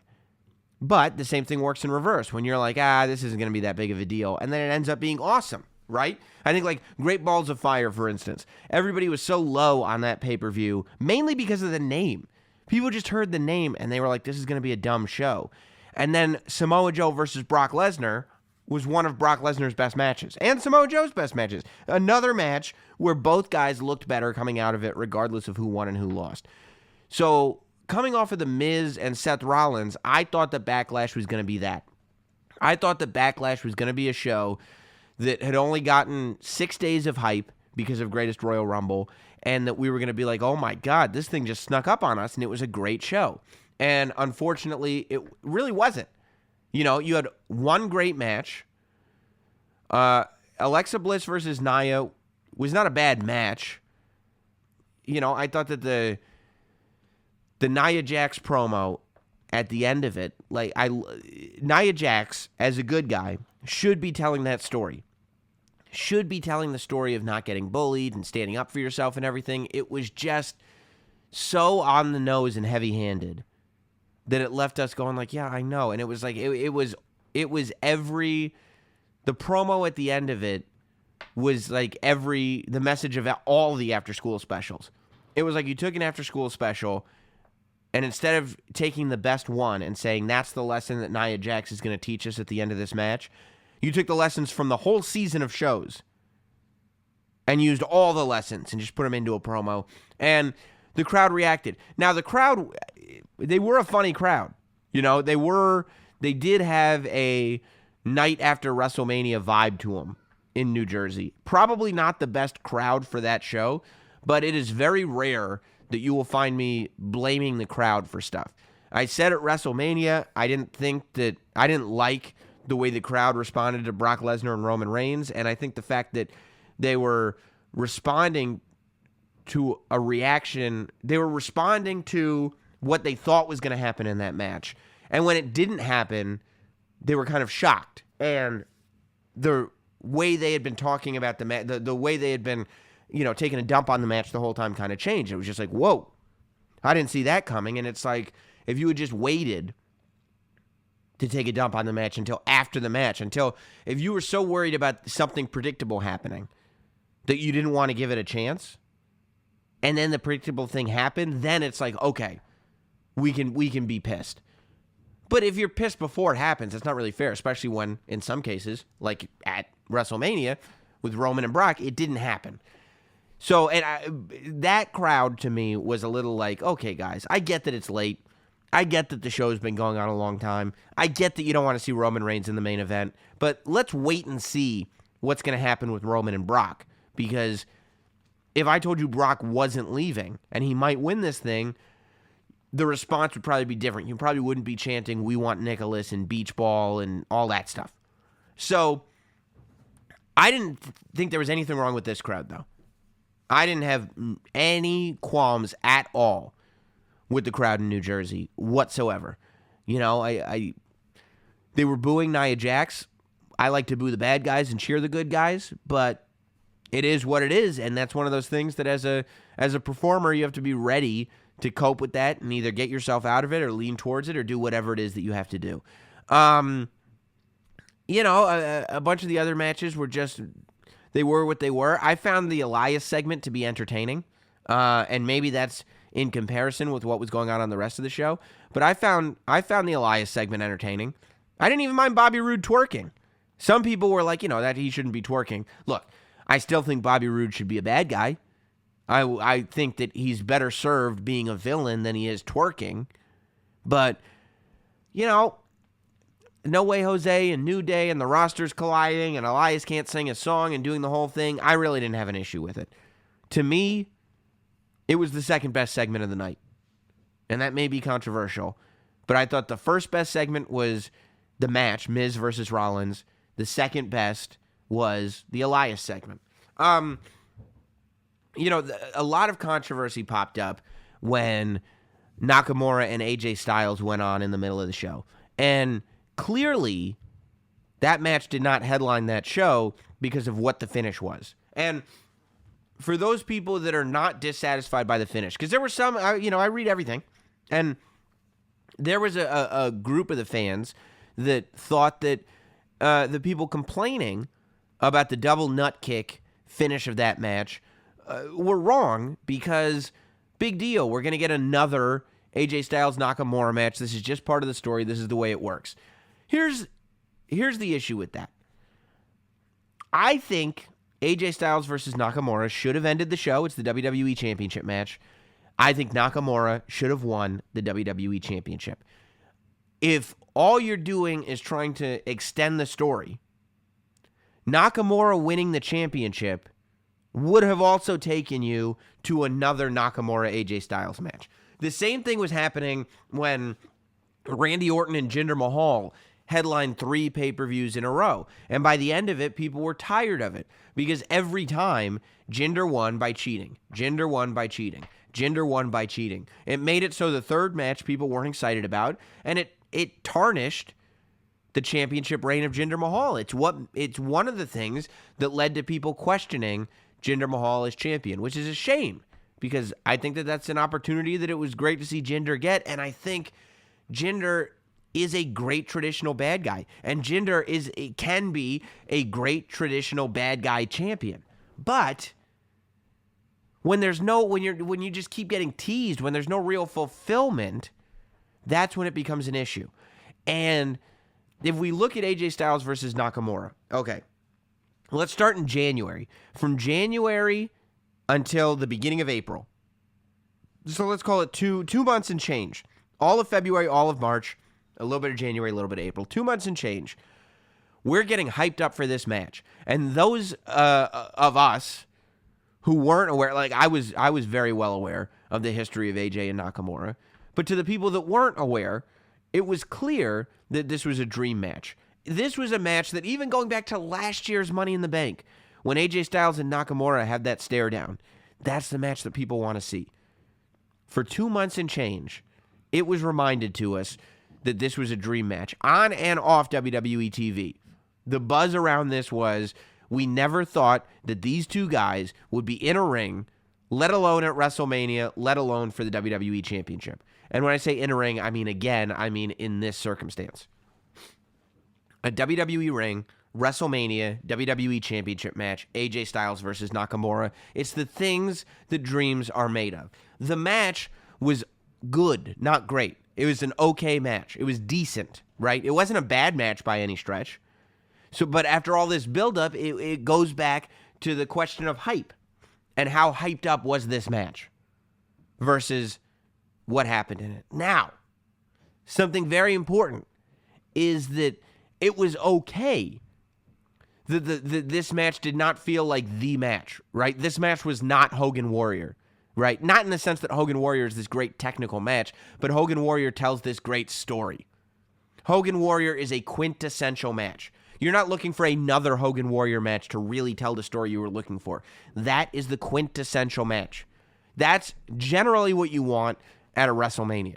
That's what you're expecting. It's one of those quintessential matches. Bret Hart versus Stone Cold. Shawn Michaels versus Bret Hart. Quintessential matches. Even the series of Austin versus Rock, even though we had 3 of them, each one was quintessential. And I don't know if you can use quintessential and have 3 different quintessential, but you understand what I'm saying. The AJ Styles Nakamura was not the AJ Styles Nakamura match that we've been waiting for. We have not yet seen the AJ Styles versus Nakamura match that we've been waiting for, okay?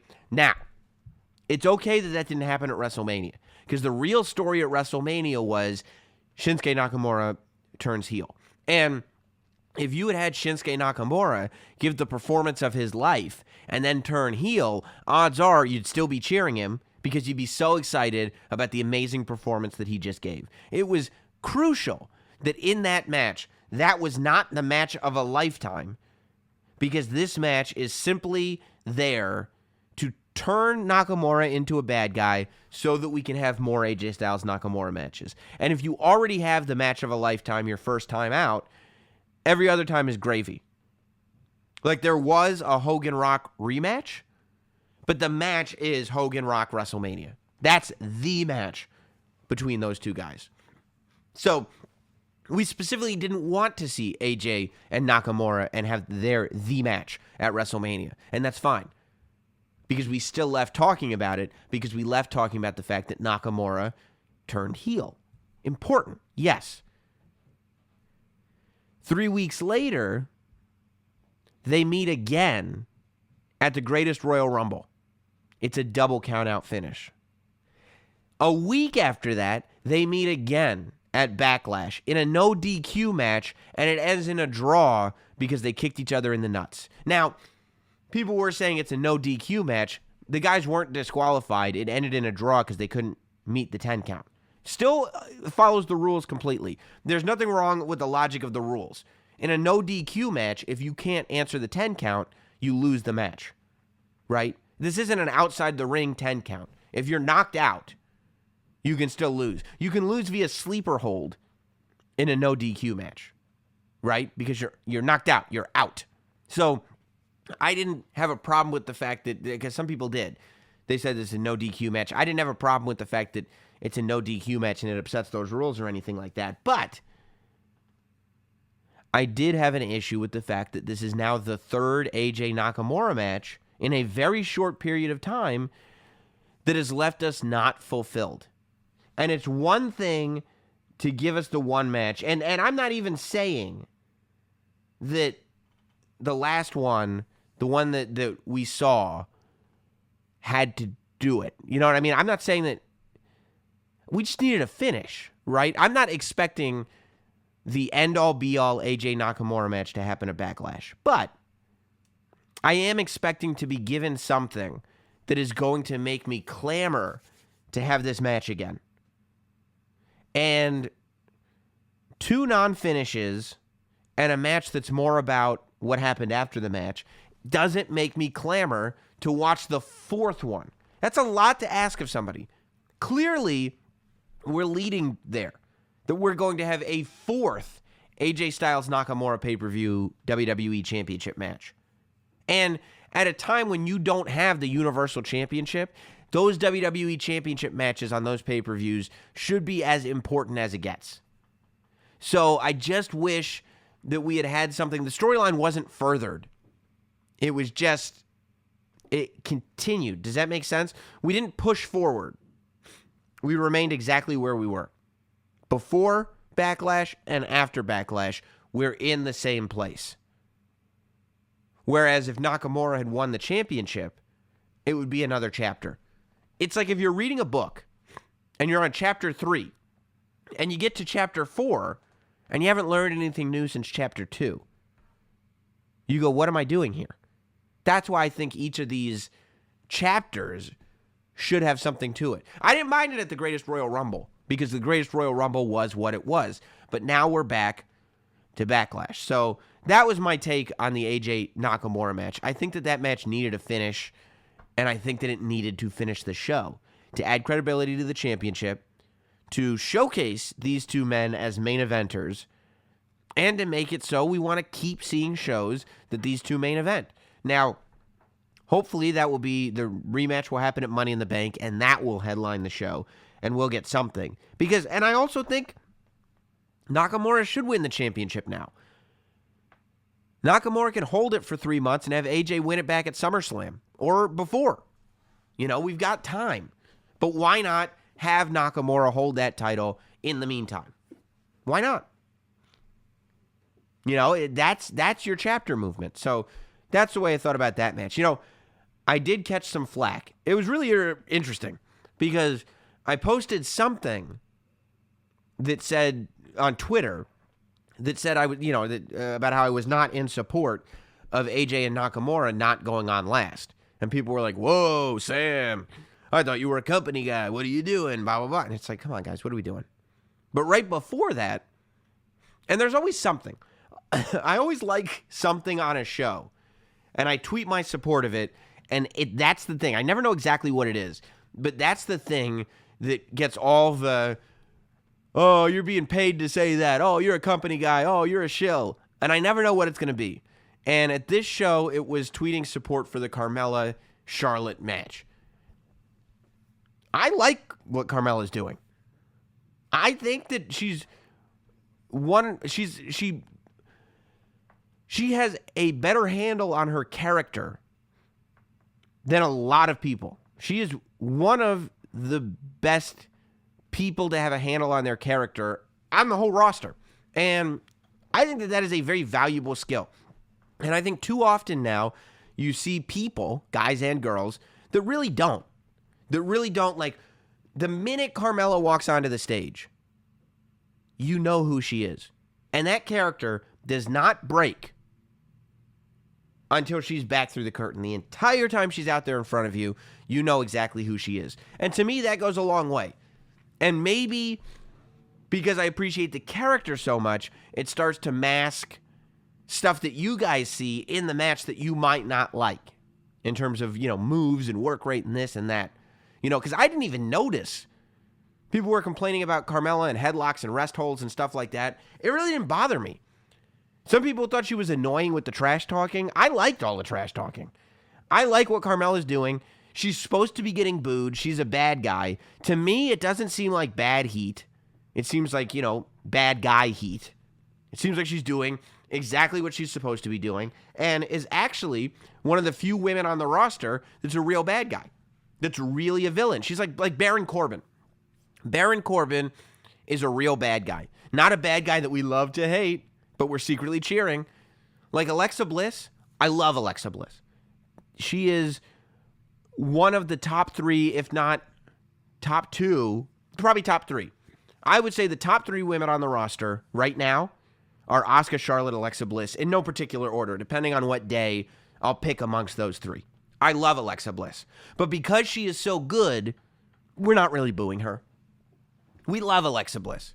Her vignettes that she does, A Moment of Bliss, everything. Alexa Bliss is great and everybody knows it. So, it makes it difficult to be a true bad guy. Carmella, on the other hand, she's getting boos. Legit boos. People will pay money to watch her get beat up. People will pay money to watch Charlotte get her revenge. And the criticism is Charlotte just lost to Asuka just lost to Charlotte. Charlotte just beat Asuka's streak. How are you going to tell me that Carmella is now going to be able to beat Charlotte clean? And I do question that choice. I do wonder why have Carmella beat her clean? I think there could have been interference from the Iconics. I don't know why they decided not to do that, except to raise Carmella's credibility. This loss does not hurt Charlotte whatsoever. Nobody will ever remember that she lost to Carmella. And if they do, it'll be a blip on the thing. Like, there is no question about how good Charlotte is. There is no question about where she belongs in that top 3 list.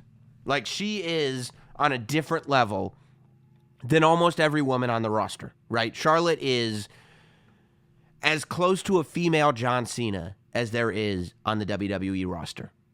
And a loss to Carmella changes nothing for her. She still walks out onto SmackDown, and she is a bigger star than just about anybody. You know, she still belongs on the billboards, on the arenas, on the programs, everywhere where it's like, you know, John Cena, AJ Styles, Charlotte, Roman Reigns, right? Braun Strowman. Those are the big names, but Charlotte is right there. So, I don't think that this loss really affects Charlotte. I think it helps Carmella a lot just in terms of, okay, now do you believe us? This isn't just some fluke champion. This isn't a thing where the Money in the Bank holder is going to get the title for 2 days and then lose it again. She just beat Charlotte. So we're going with Carmella. It's almost like even if you don't buy it, you're still sitting there going like, okay, this is how Carmella is to be perceived, at the very least. But I think some people are going to buy it. You know, I long term, I think it was the right move, and I think that the positives outweigh the negatives. But I respect people that decided they didn't like it. And maybe I have a crush on Carmella and just appreciate everything she does. I don't know. Maybe I'm biased in that way. I'm willing to accept it if I am. Let's talk about, you had your Braun Strowman Lashley tag match. We'll talk about Lashley. As a matter of fact, let's wait. I got a little allergies today. Excuse me. Let's wait, and we'll talk about Roman Reigns and the main event in a couple of minutes. First, let's go to our next story. Story number 4, because Roman Reigns is getting his own spot on State of Wrestling this week. Story number 4 is Dominion. New Japan announces the lineup for Dominion 2018. Another loaded show from New Japan. You've got a no time limit. Best 2 out of 3 falls. For the IWGP Heavyweight Championship, it's Okada versus Omega. No time limit, 2 out of 3 falls. I mean, I see this match going 90 minutes easily. I could see them going all the way and making this a 2-hour match. But I easily see this match going 90 minutes. Clearly, it's going to be another match of the year candidate. I mean, clearly it's going to be a 5-star, Wrestling Observer rated match. There's no question about it. I don't know what more you can say about that other than, this is one of those cards that you look at it and it's right now there's only 6 matches announced. It's really a 3-match show with one specialty on it, to me. And, you're not going to get disappointed. And I think that the card is staying small because this main event is going to just be forever. And it's going to be great, okay? So you got that. You got Rey Mysterio Jr. versus a mystery opponent. Who knows who that'll be? But it's really almost, I want to say inspiring. to watch Rey Mysterio right now. He is, doing everything to go from a guy who really, you saw him on Lucha Underground. He was doing some stuff in Mexico, but he was taking it a little bit easy. It seemed like, and he was on the podcast, not too long ago, but it seemed like, he was working in Mexico and stuff, but he was definitely slowing down. He is sped right back up. Because you're talking about in the same year, he's doing Royal Rumble, he's doing Indies, he's doing Greatest Royal Rumble, he's going over to New Japan for Dominion. Chris Jericho better watch out. Because Rey Mysterio is right on his tail for a guy who is completely reinventing the path for wrestlers. And we'll talk about Jericho in a second.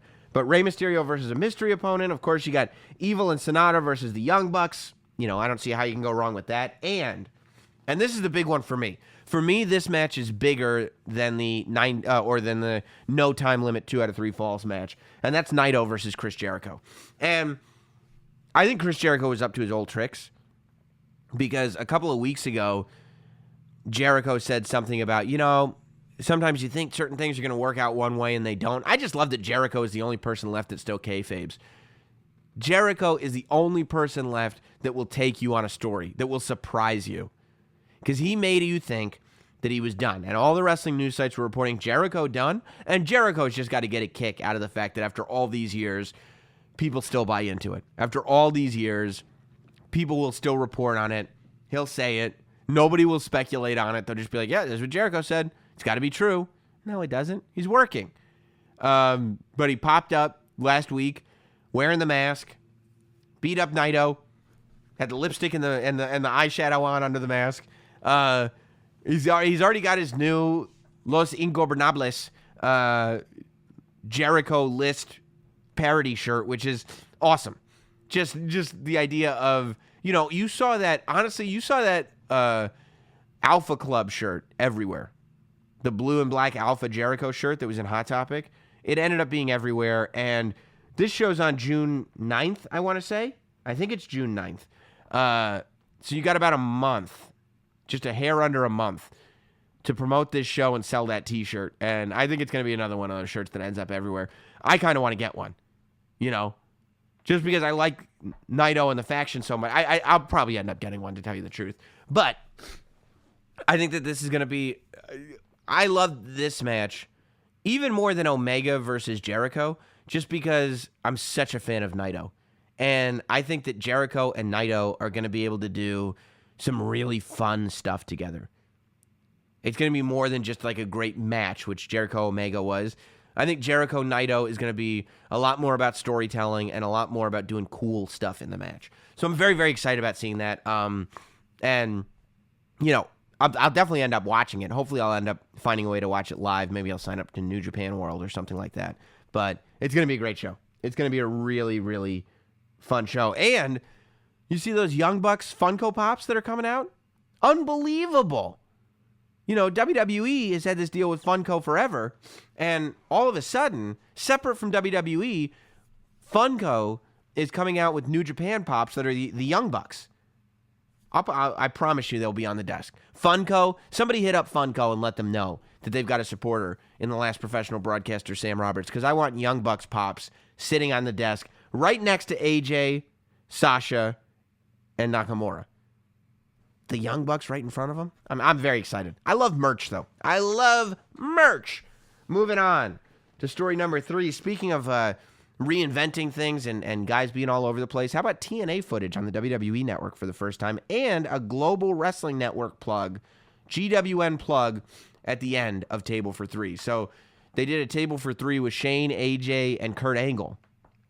And they actually used TNA footage on the show, which I think is amazing because, we first saw this, I think the CM Punk DVD was the first time they started using Ring of Honor footage. And we've seen it a bunch since then.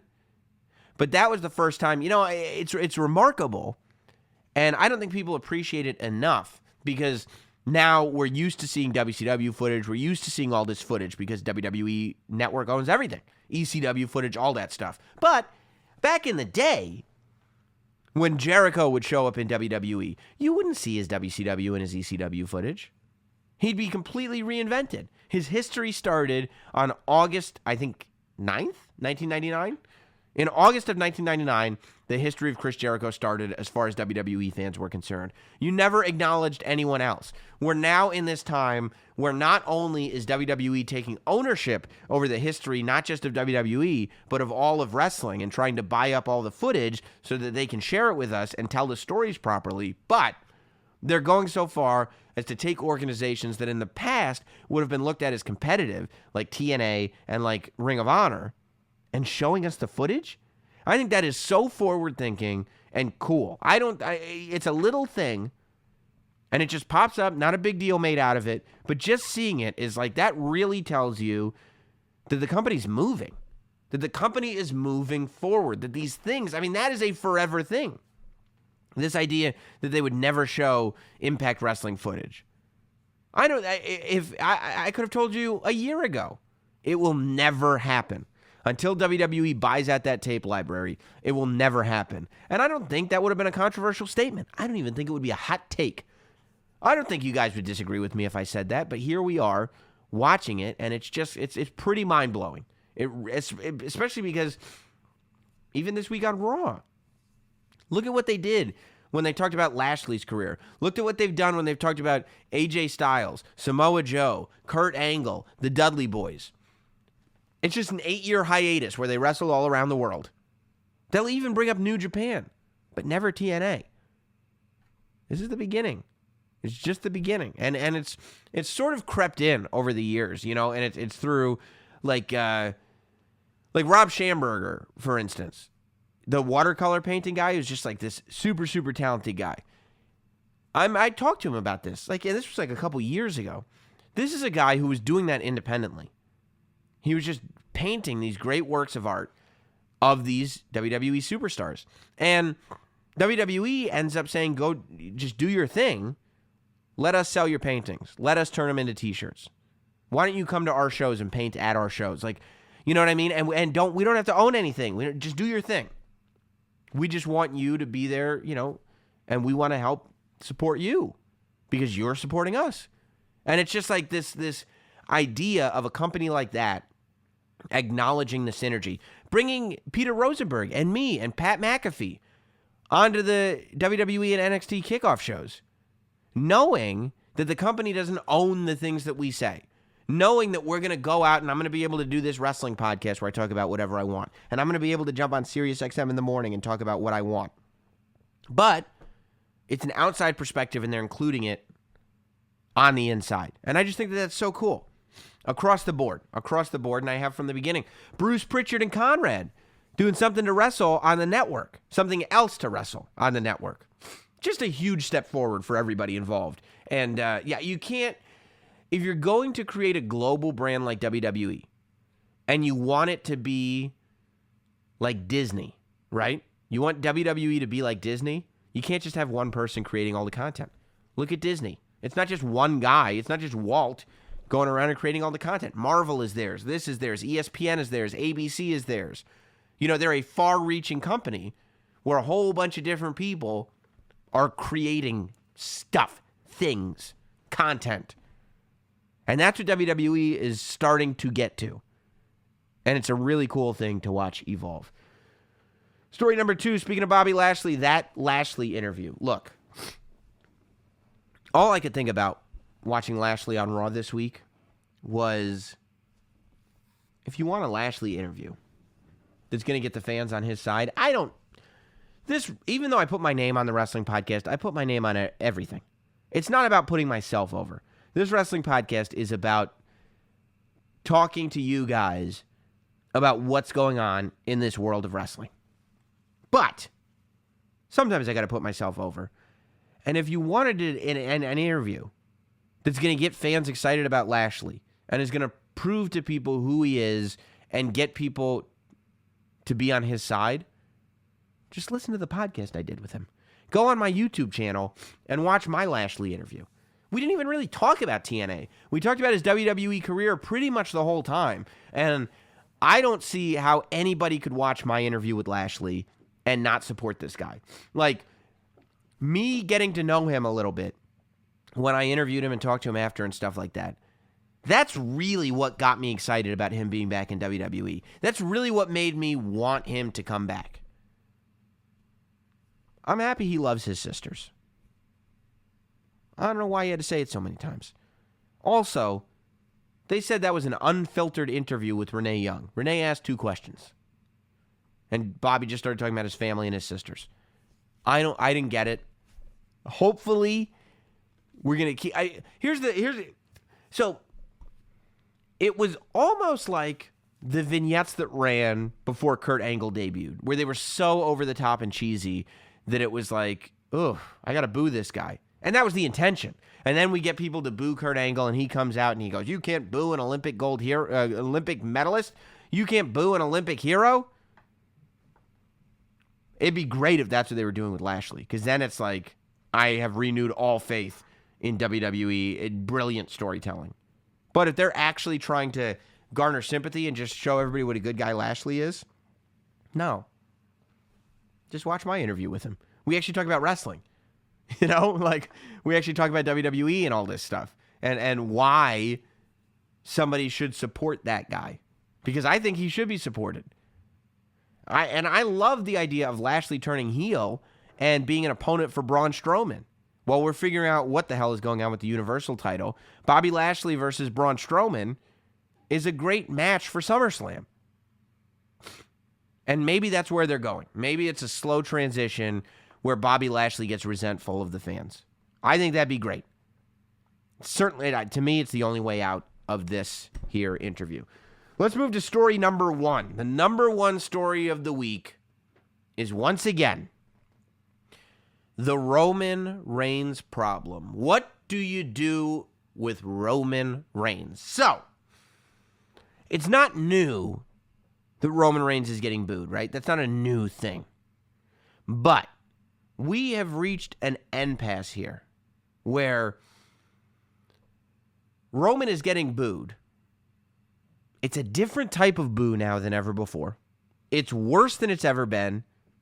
And people are looking at clear alternatives right in front of them that are being presented as clear alternatives.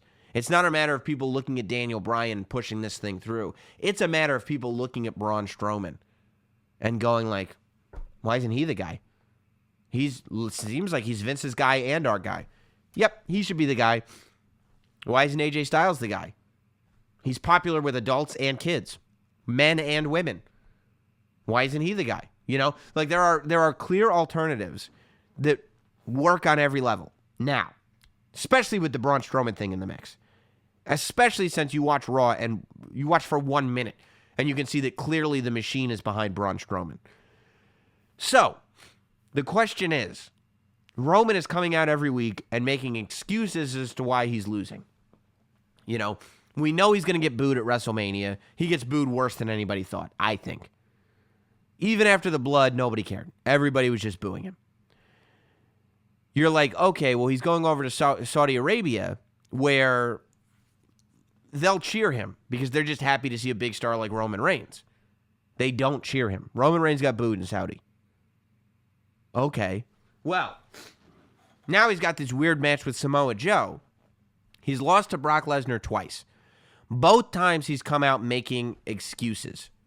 Both times he's come out complaining about Paul Heyman or complaining about management or complaining. I mean, at WrestleMania, he comes back out the night after WrestleMania and he goes, nobody even told me Brock was staying.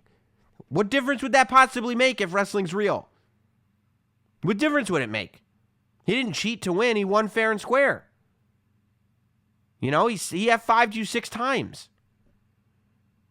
Well, you know, I fell out of the cage before he did. I should win that match. Yeah, but you didn't climb out of the cage. You fell out of the cage by mistake.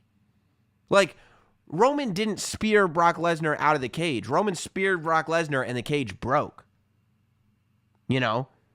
Roman being outside of the cage was just as accidental as Brock. If anything, that was closer to a no contest than anything. Roman, the rules state that Roman should have won, but he didn't deserve to win the match. He didn't do anything that deserves to win the match. So to hear him come out and complain about that too is like, okay, but you didn't escape the cage. It just broke. you know? Plus, it could have gone either way right before the cage broke, you know? Brock has survived more than a spear. Now, you go a step further and you go to the pay-per-view. And the Monday before the pay-per-view, by the way, you've got this six-man tag where Braun and Roman are on the same team, and clearly the match is all about Braun Strowman. We get to the pay-per-view, and for some reason, Roman Reigns and Samoa Joe are headlining, which people are already like, what? Annoyed by. Roman Reigns wins. Don't know why. And here's my real issue. This would be my issue from the perspective of if I'm running the company. Cheering, booing, that's all fine. My issue is Roman Reigns wins, the camera zooms out, and the first thing you see, people standing up, and you see their backs. I don't know what just fell down. But that's a problem too. People standing up, and they turn around to leave. That's a huge issue. That's not just because people are leaving, but because that's the visual people are seeing now. And people are chanting, beat the traffic and doing this and doing that. That's fine. People can chant whatever they want. It is so much worse to actually physically see people on your pay-per-view leave as the music is playing. It's not jump up out of your seat and go, yeah. And people are going like, yeah, but you know what? It wasn't all boos when he won. Yeah, because people that booed left. People left. Which is the one thing you really don't want. It's one thing to have people booing. It's another thing to not have people booing because their seats are empty and people were leaving. And I'm the first one to say, it's exaggerated, it's exaggerated. I was watching that pay-per-view on TV, having the same experience that all of you had, sitting there at home on the WWE Network watching live. At 11:30 p.m. Eastern or so, Roman Reigns wins that match. They go to a shot of the crowd, and they're turning up, and they're walking out. Not in an excited way, not in an angry way, not in a protesting way, in a, nah, I've had enough way. All right, can I go home now? Way. If you're going to do a 3.5-hour show, you can't end with something that people don't want to see, you know? And it's not Roman's fault. I think Roman is a great performer. I think Roman is a great guy. I think Roman is a great athlete. I think Roman has all the potential to be a main event star. Roman is damaged. And he has been damaged irreparably. He is not going to get repaired. He's not an underdog. He's never going to be the people's choice. Unless you can take him back to the guy that he was in the Shield, when he was the people's choice. Because he was the people's choice in the Shield. The reason he was the breakout star in the Shield is because he's the guy that fans like the most. You can deny it all you want. It's true. Go back and watch the tapes. People loved Roman Reigns when he was with the Shield. And there have been fleeting moments over the past several years where people like Roman Reigns again. There was one show where he jumped Triple H finally, beat up Triple H, and people loved him for that night in Boston. But it was a fleeting moment. Roman Reigns on this path, we're now at the point where it's not like we can just continue and it'll be fine. He's digging now, and we're digging deeper and deeper and deeper. We are using a shovel to get out of a hole, and it's not going to work. It's clear to me that whether the WWE and Vince McMahon and the decision makers know it or not, all of their heart is with Braun Strowman. The WWE and the powers that be appear to me, based on what I'm watching on TV, to be enamored with Braun Strowman. The fans are enamored with Braun Strowman. If you want Roman Reigns to come across as a guy who has been sideswiped, if you want Roman Reigns to come across as a guy who's not getting a fair shake, then Roman Reigns can't sit there and be like, I'm getting screwed out of matches with Brock Lesnar, because he's not. Brock Lesnar's beating him. Roman Reigns needs to come forward and say, Braun, you're in my spot. Give me my spot back. And let the people boo him. And let Braun be the hero. Let Roman naturally fall in to being a bad guy. Roman needs to address what's actually going on. Braun Strowman is taking his spot right out from under his nose. And I want, if we're going to address all this stuff, if Roman is going to keep it real, if Roman is going to announce it as his yard, it is no question, you ask anybody, the greatest threat to Roman Reigns being the number one guy in WWE is Braun Strowman. Anybody that watches that show can see that. Braun Strowman is Roman Reigns' greatest threat. And I understand we've already seen Braun Strowman versus Roman Reigns. But now, let's address the fact that Braun Strowman has taken Roman's spot. Let's address the fact that he is completely moving in, okay? Roman Reigns' girlfriend this whole time has been Vince McMahon in WWE. And they've been together, and they've been a happy couple. And it's been them against the world half the time. But they have fought through. Bonnie and Clyde, baby. But guess what? Braun Strowman is moving in on Roman Reigns' girlfriend. And his girlfriend is responding in kind. So what are you going to do? If it's your yard, if you're the big dog, and somebody is moving in on your girlfriend, you're just going to sit there? Let them take it? You're going to complain about the captain of the football team when this other dude over here is Brock Lesnar, but this other dude over here is the one who's scamming on your chick? No. You're going to ignore this guy that you have a problem with and go right after the guy that's scamming on your chick. Braun Strowman is scamming on Roman Reigns' chick, and that chick is WWE. That chick is the yard. Braun Strowman is the greatest threat to Roman Reigns being the big dog. Roman Reigns needs to address this. Roman Reigns needs to address the fact that the fans are booing him. Roman Reigns needs to address the fact that he's better than everybody and he doesn't need anybody's acceptance. Okay? Roman Reigns needs to be a lot more like Samoa Joe. In the sense that, what is he, a good guy or a bad guy? I don't know. He's very disagreeable, but he gets cheered a lot. Because when we hear Samoa Joe, it feels real. That's what we need to hear from Roman Reigns. Roman Reigns should have a huge problem with Braun Strowman. And you know how you get there? You start with the new guys. I would have Roman Reigns first, go right through Bobby Roode. Glorious, who do you think you are? You came from SmackDown. This is my yard. Have Roman Reigns go through Bobby Roode. Boo. Make Bobby Roode look stronger. Make Roman Reigns seem like a bully. Fine. No problem. Roman Reigns is defending his territory. Next, who's this guy that's popping up in all these main event matches? Who's this guy that's getting interview time? Who's this guy that's teaming with Braun Strowman? Who's the Dominator? Oh, Bobby Lashley. Bobby Lashley, you think you can disappear for all these years and take my spot? Roman Reigns needs to start fighting for his spot. And he needs to start fighting the good guys that are coming in. Bad guys aren't taking Roman Reigns' spot. Good guys are. And Roman Reigns needs to start acknowledging that as a character, because we all can see that as we watch TV. We all can see Roman Reigns' spot is being taken away from him by Bobby Lashley, by Braun Strowman. To a lesser degree by Bobby Roode, but you could make the argument. That's the fight that Roman Reigns needs to be fighting. Not against Samoa Joe, not against any of these guys, not against The Miz, not against Elias, not against any of these guys. The good guys. The heroes that are coming in and taking the Hogan spot. The Hogan spot is supposed to belong to Roman Reigns.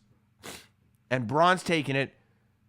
Look at the end of the Greatest Royal Rumble. Vince is in the ring with Braun holding up the title. The shot is on Braun. He's the hero of the day. That should upset Roman Reigns in real life and for fakesies. In real life and in TV world. And let's get into TV world and let's shake it up.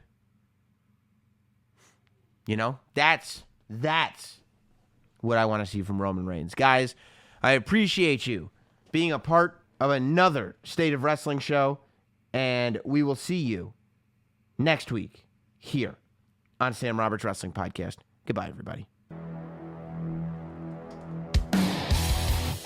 Thanks for listening. Follow at notsam on Twitter, Instagram, Facebook, and YouTube. And subscribe for free to listen every week to Sam Roberts Wrestling Podcast.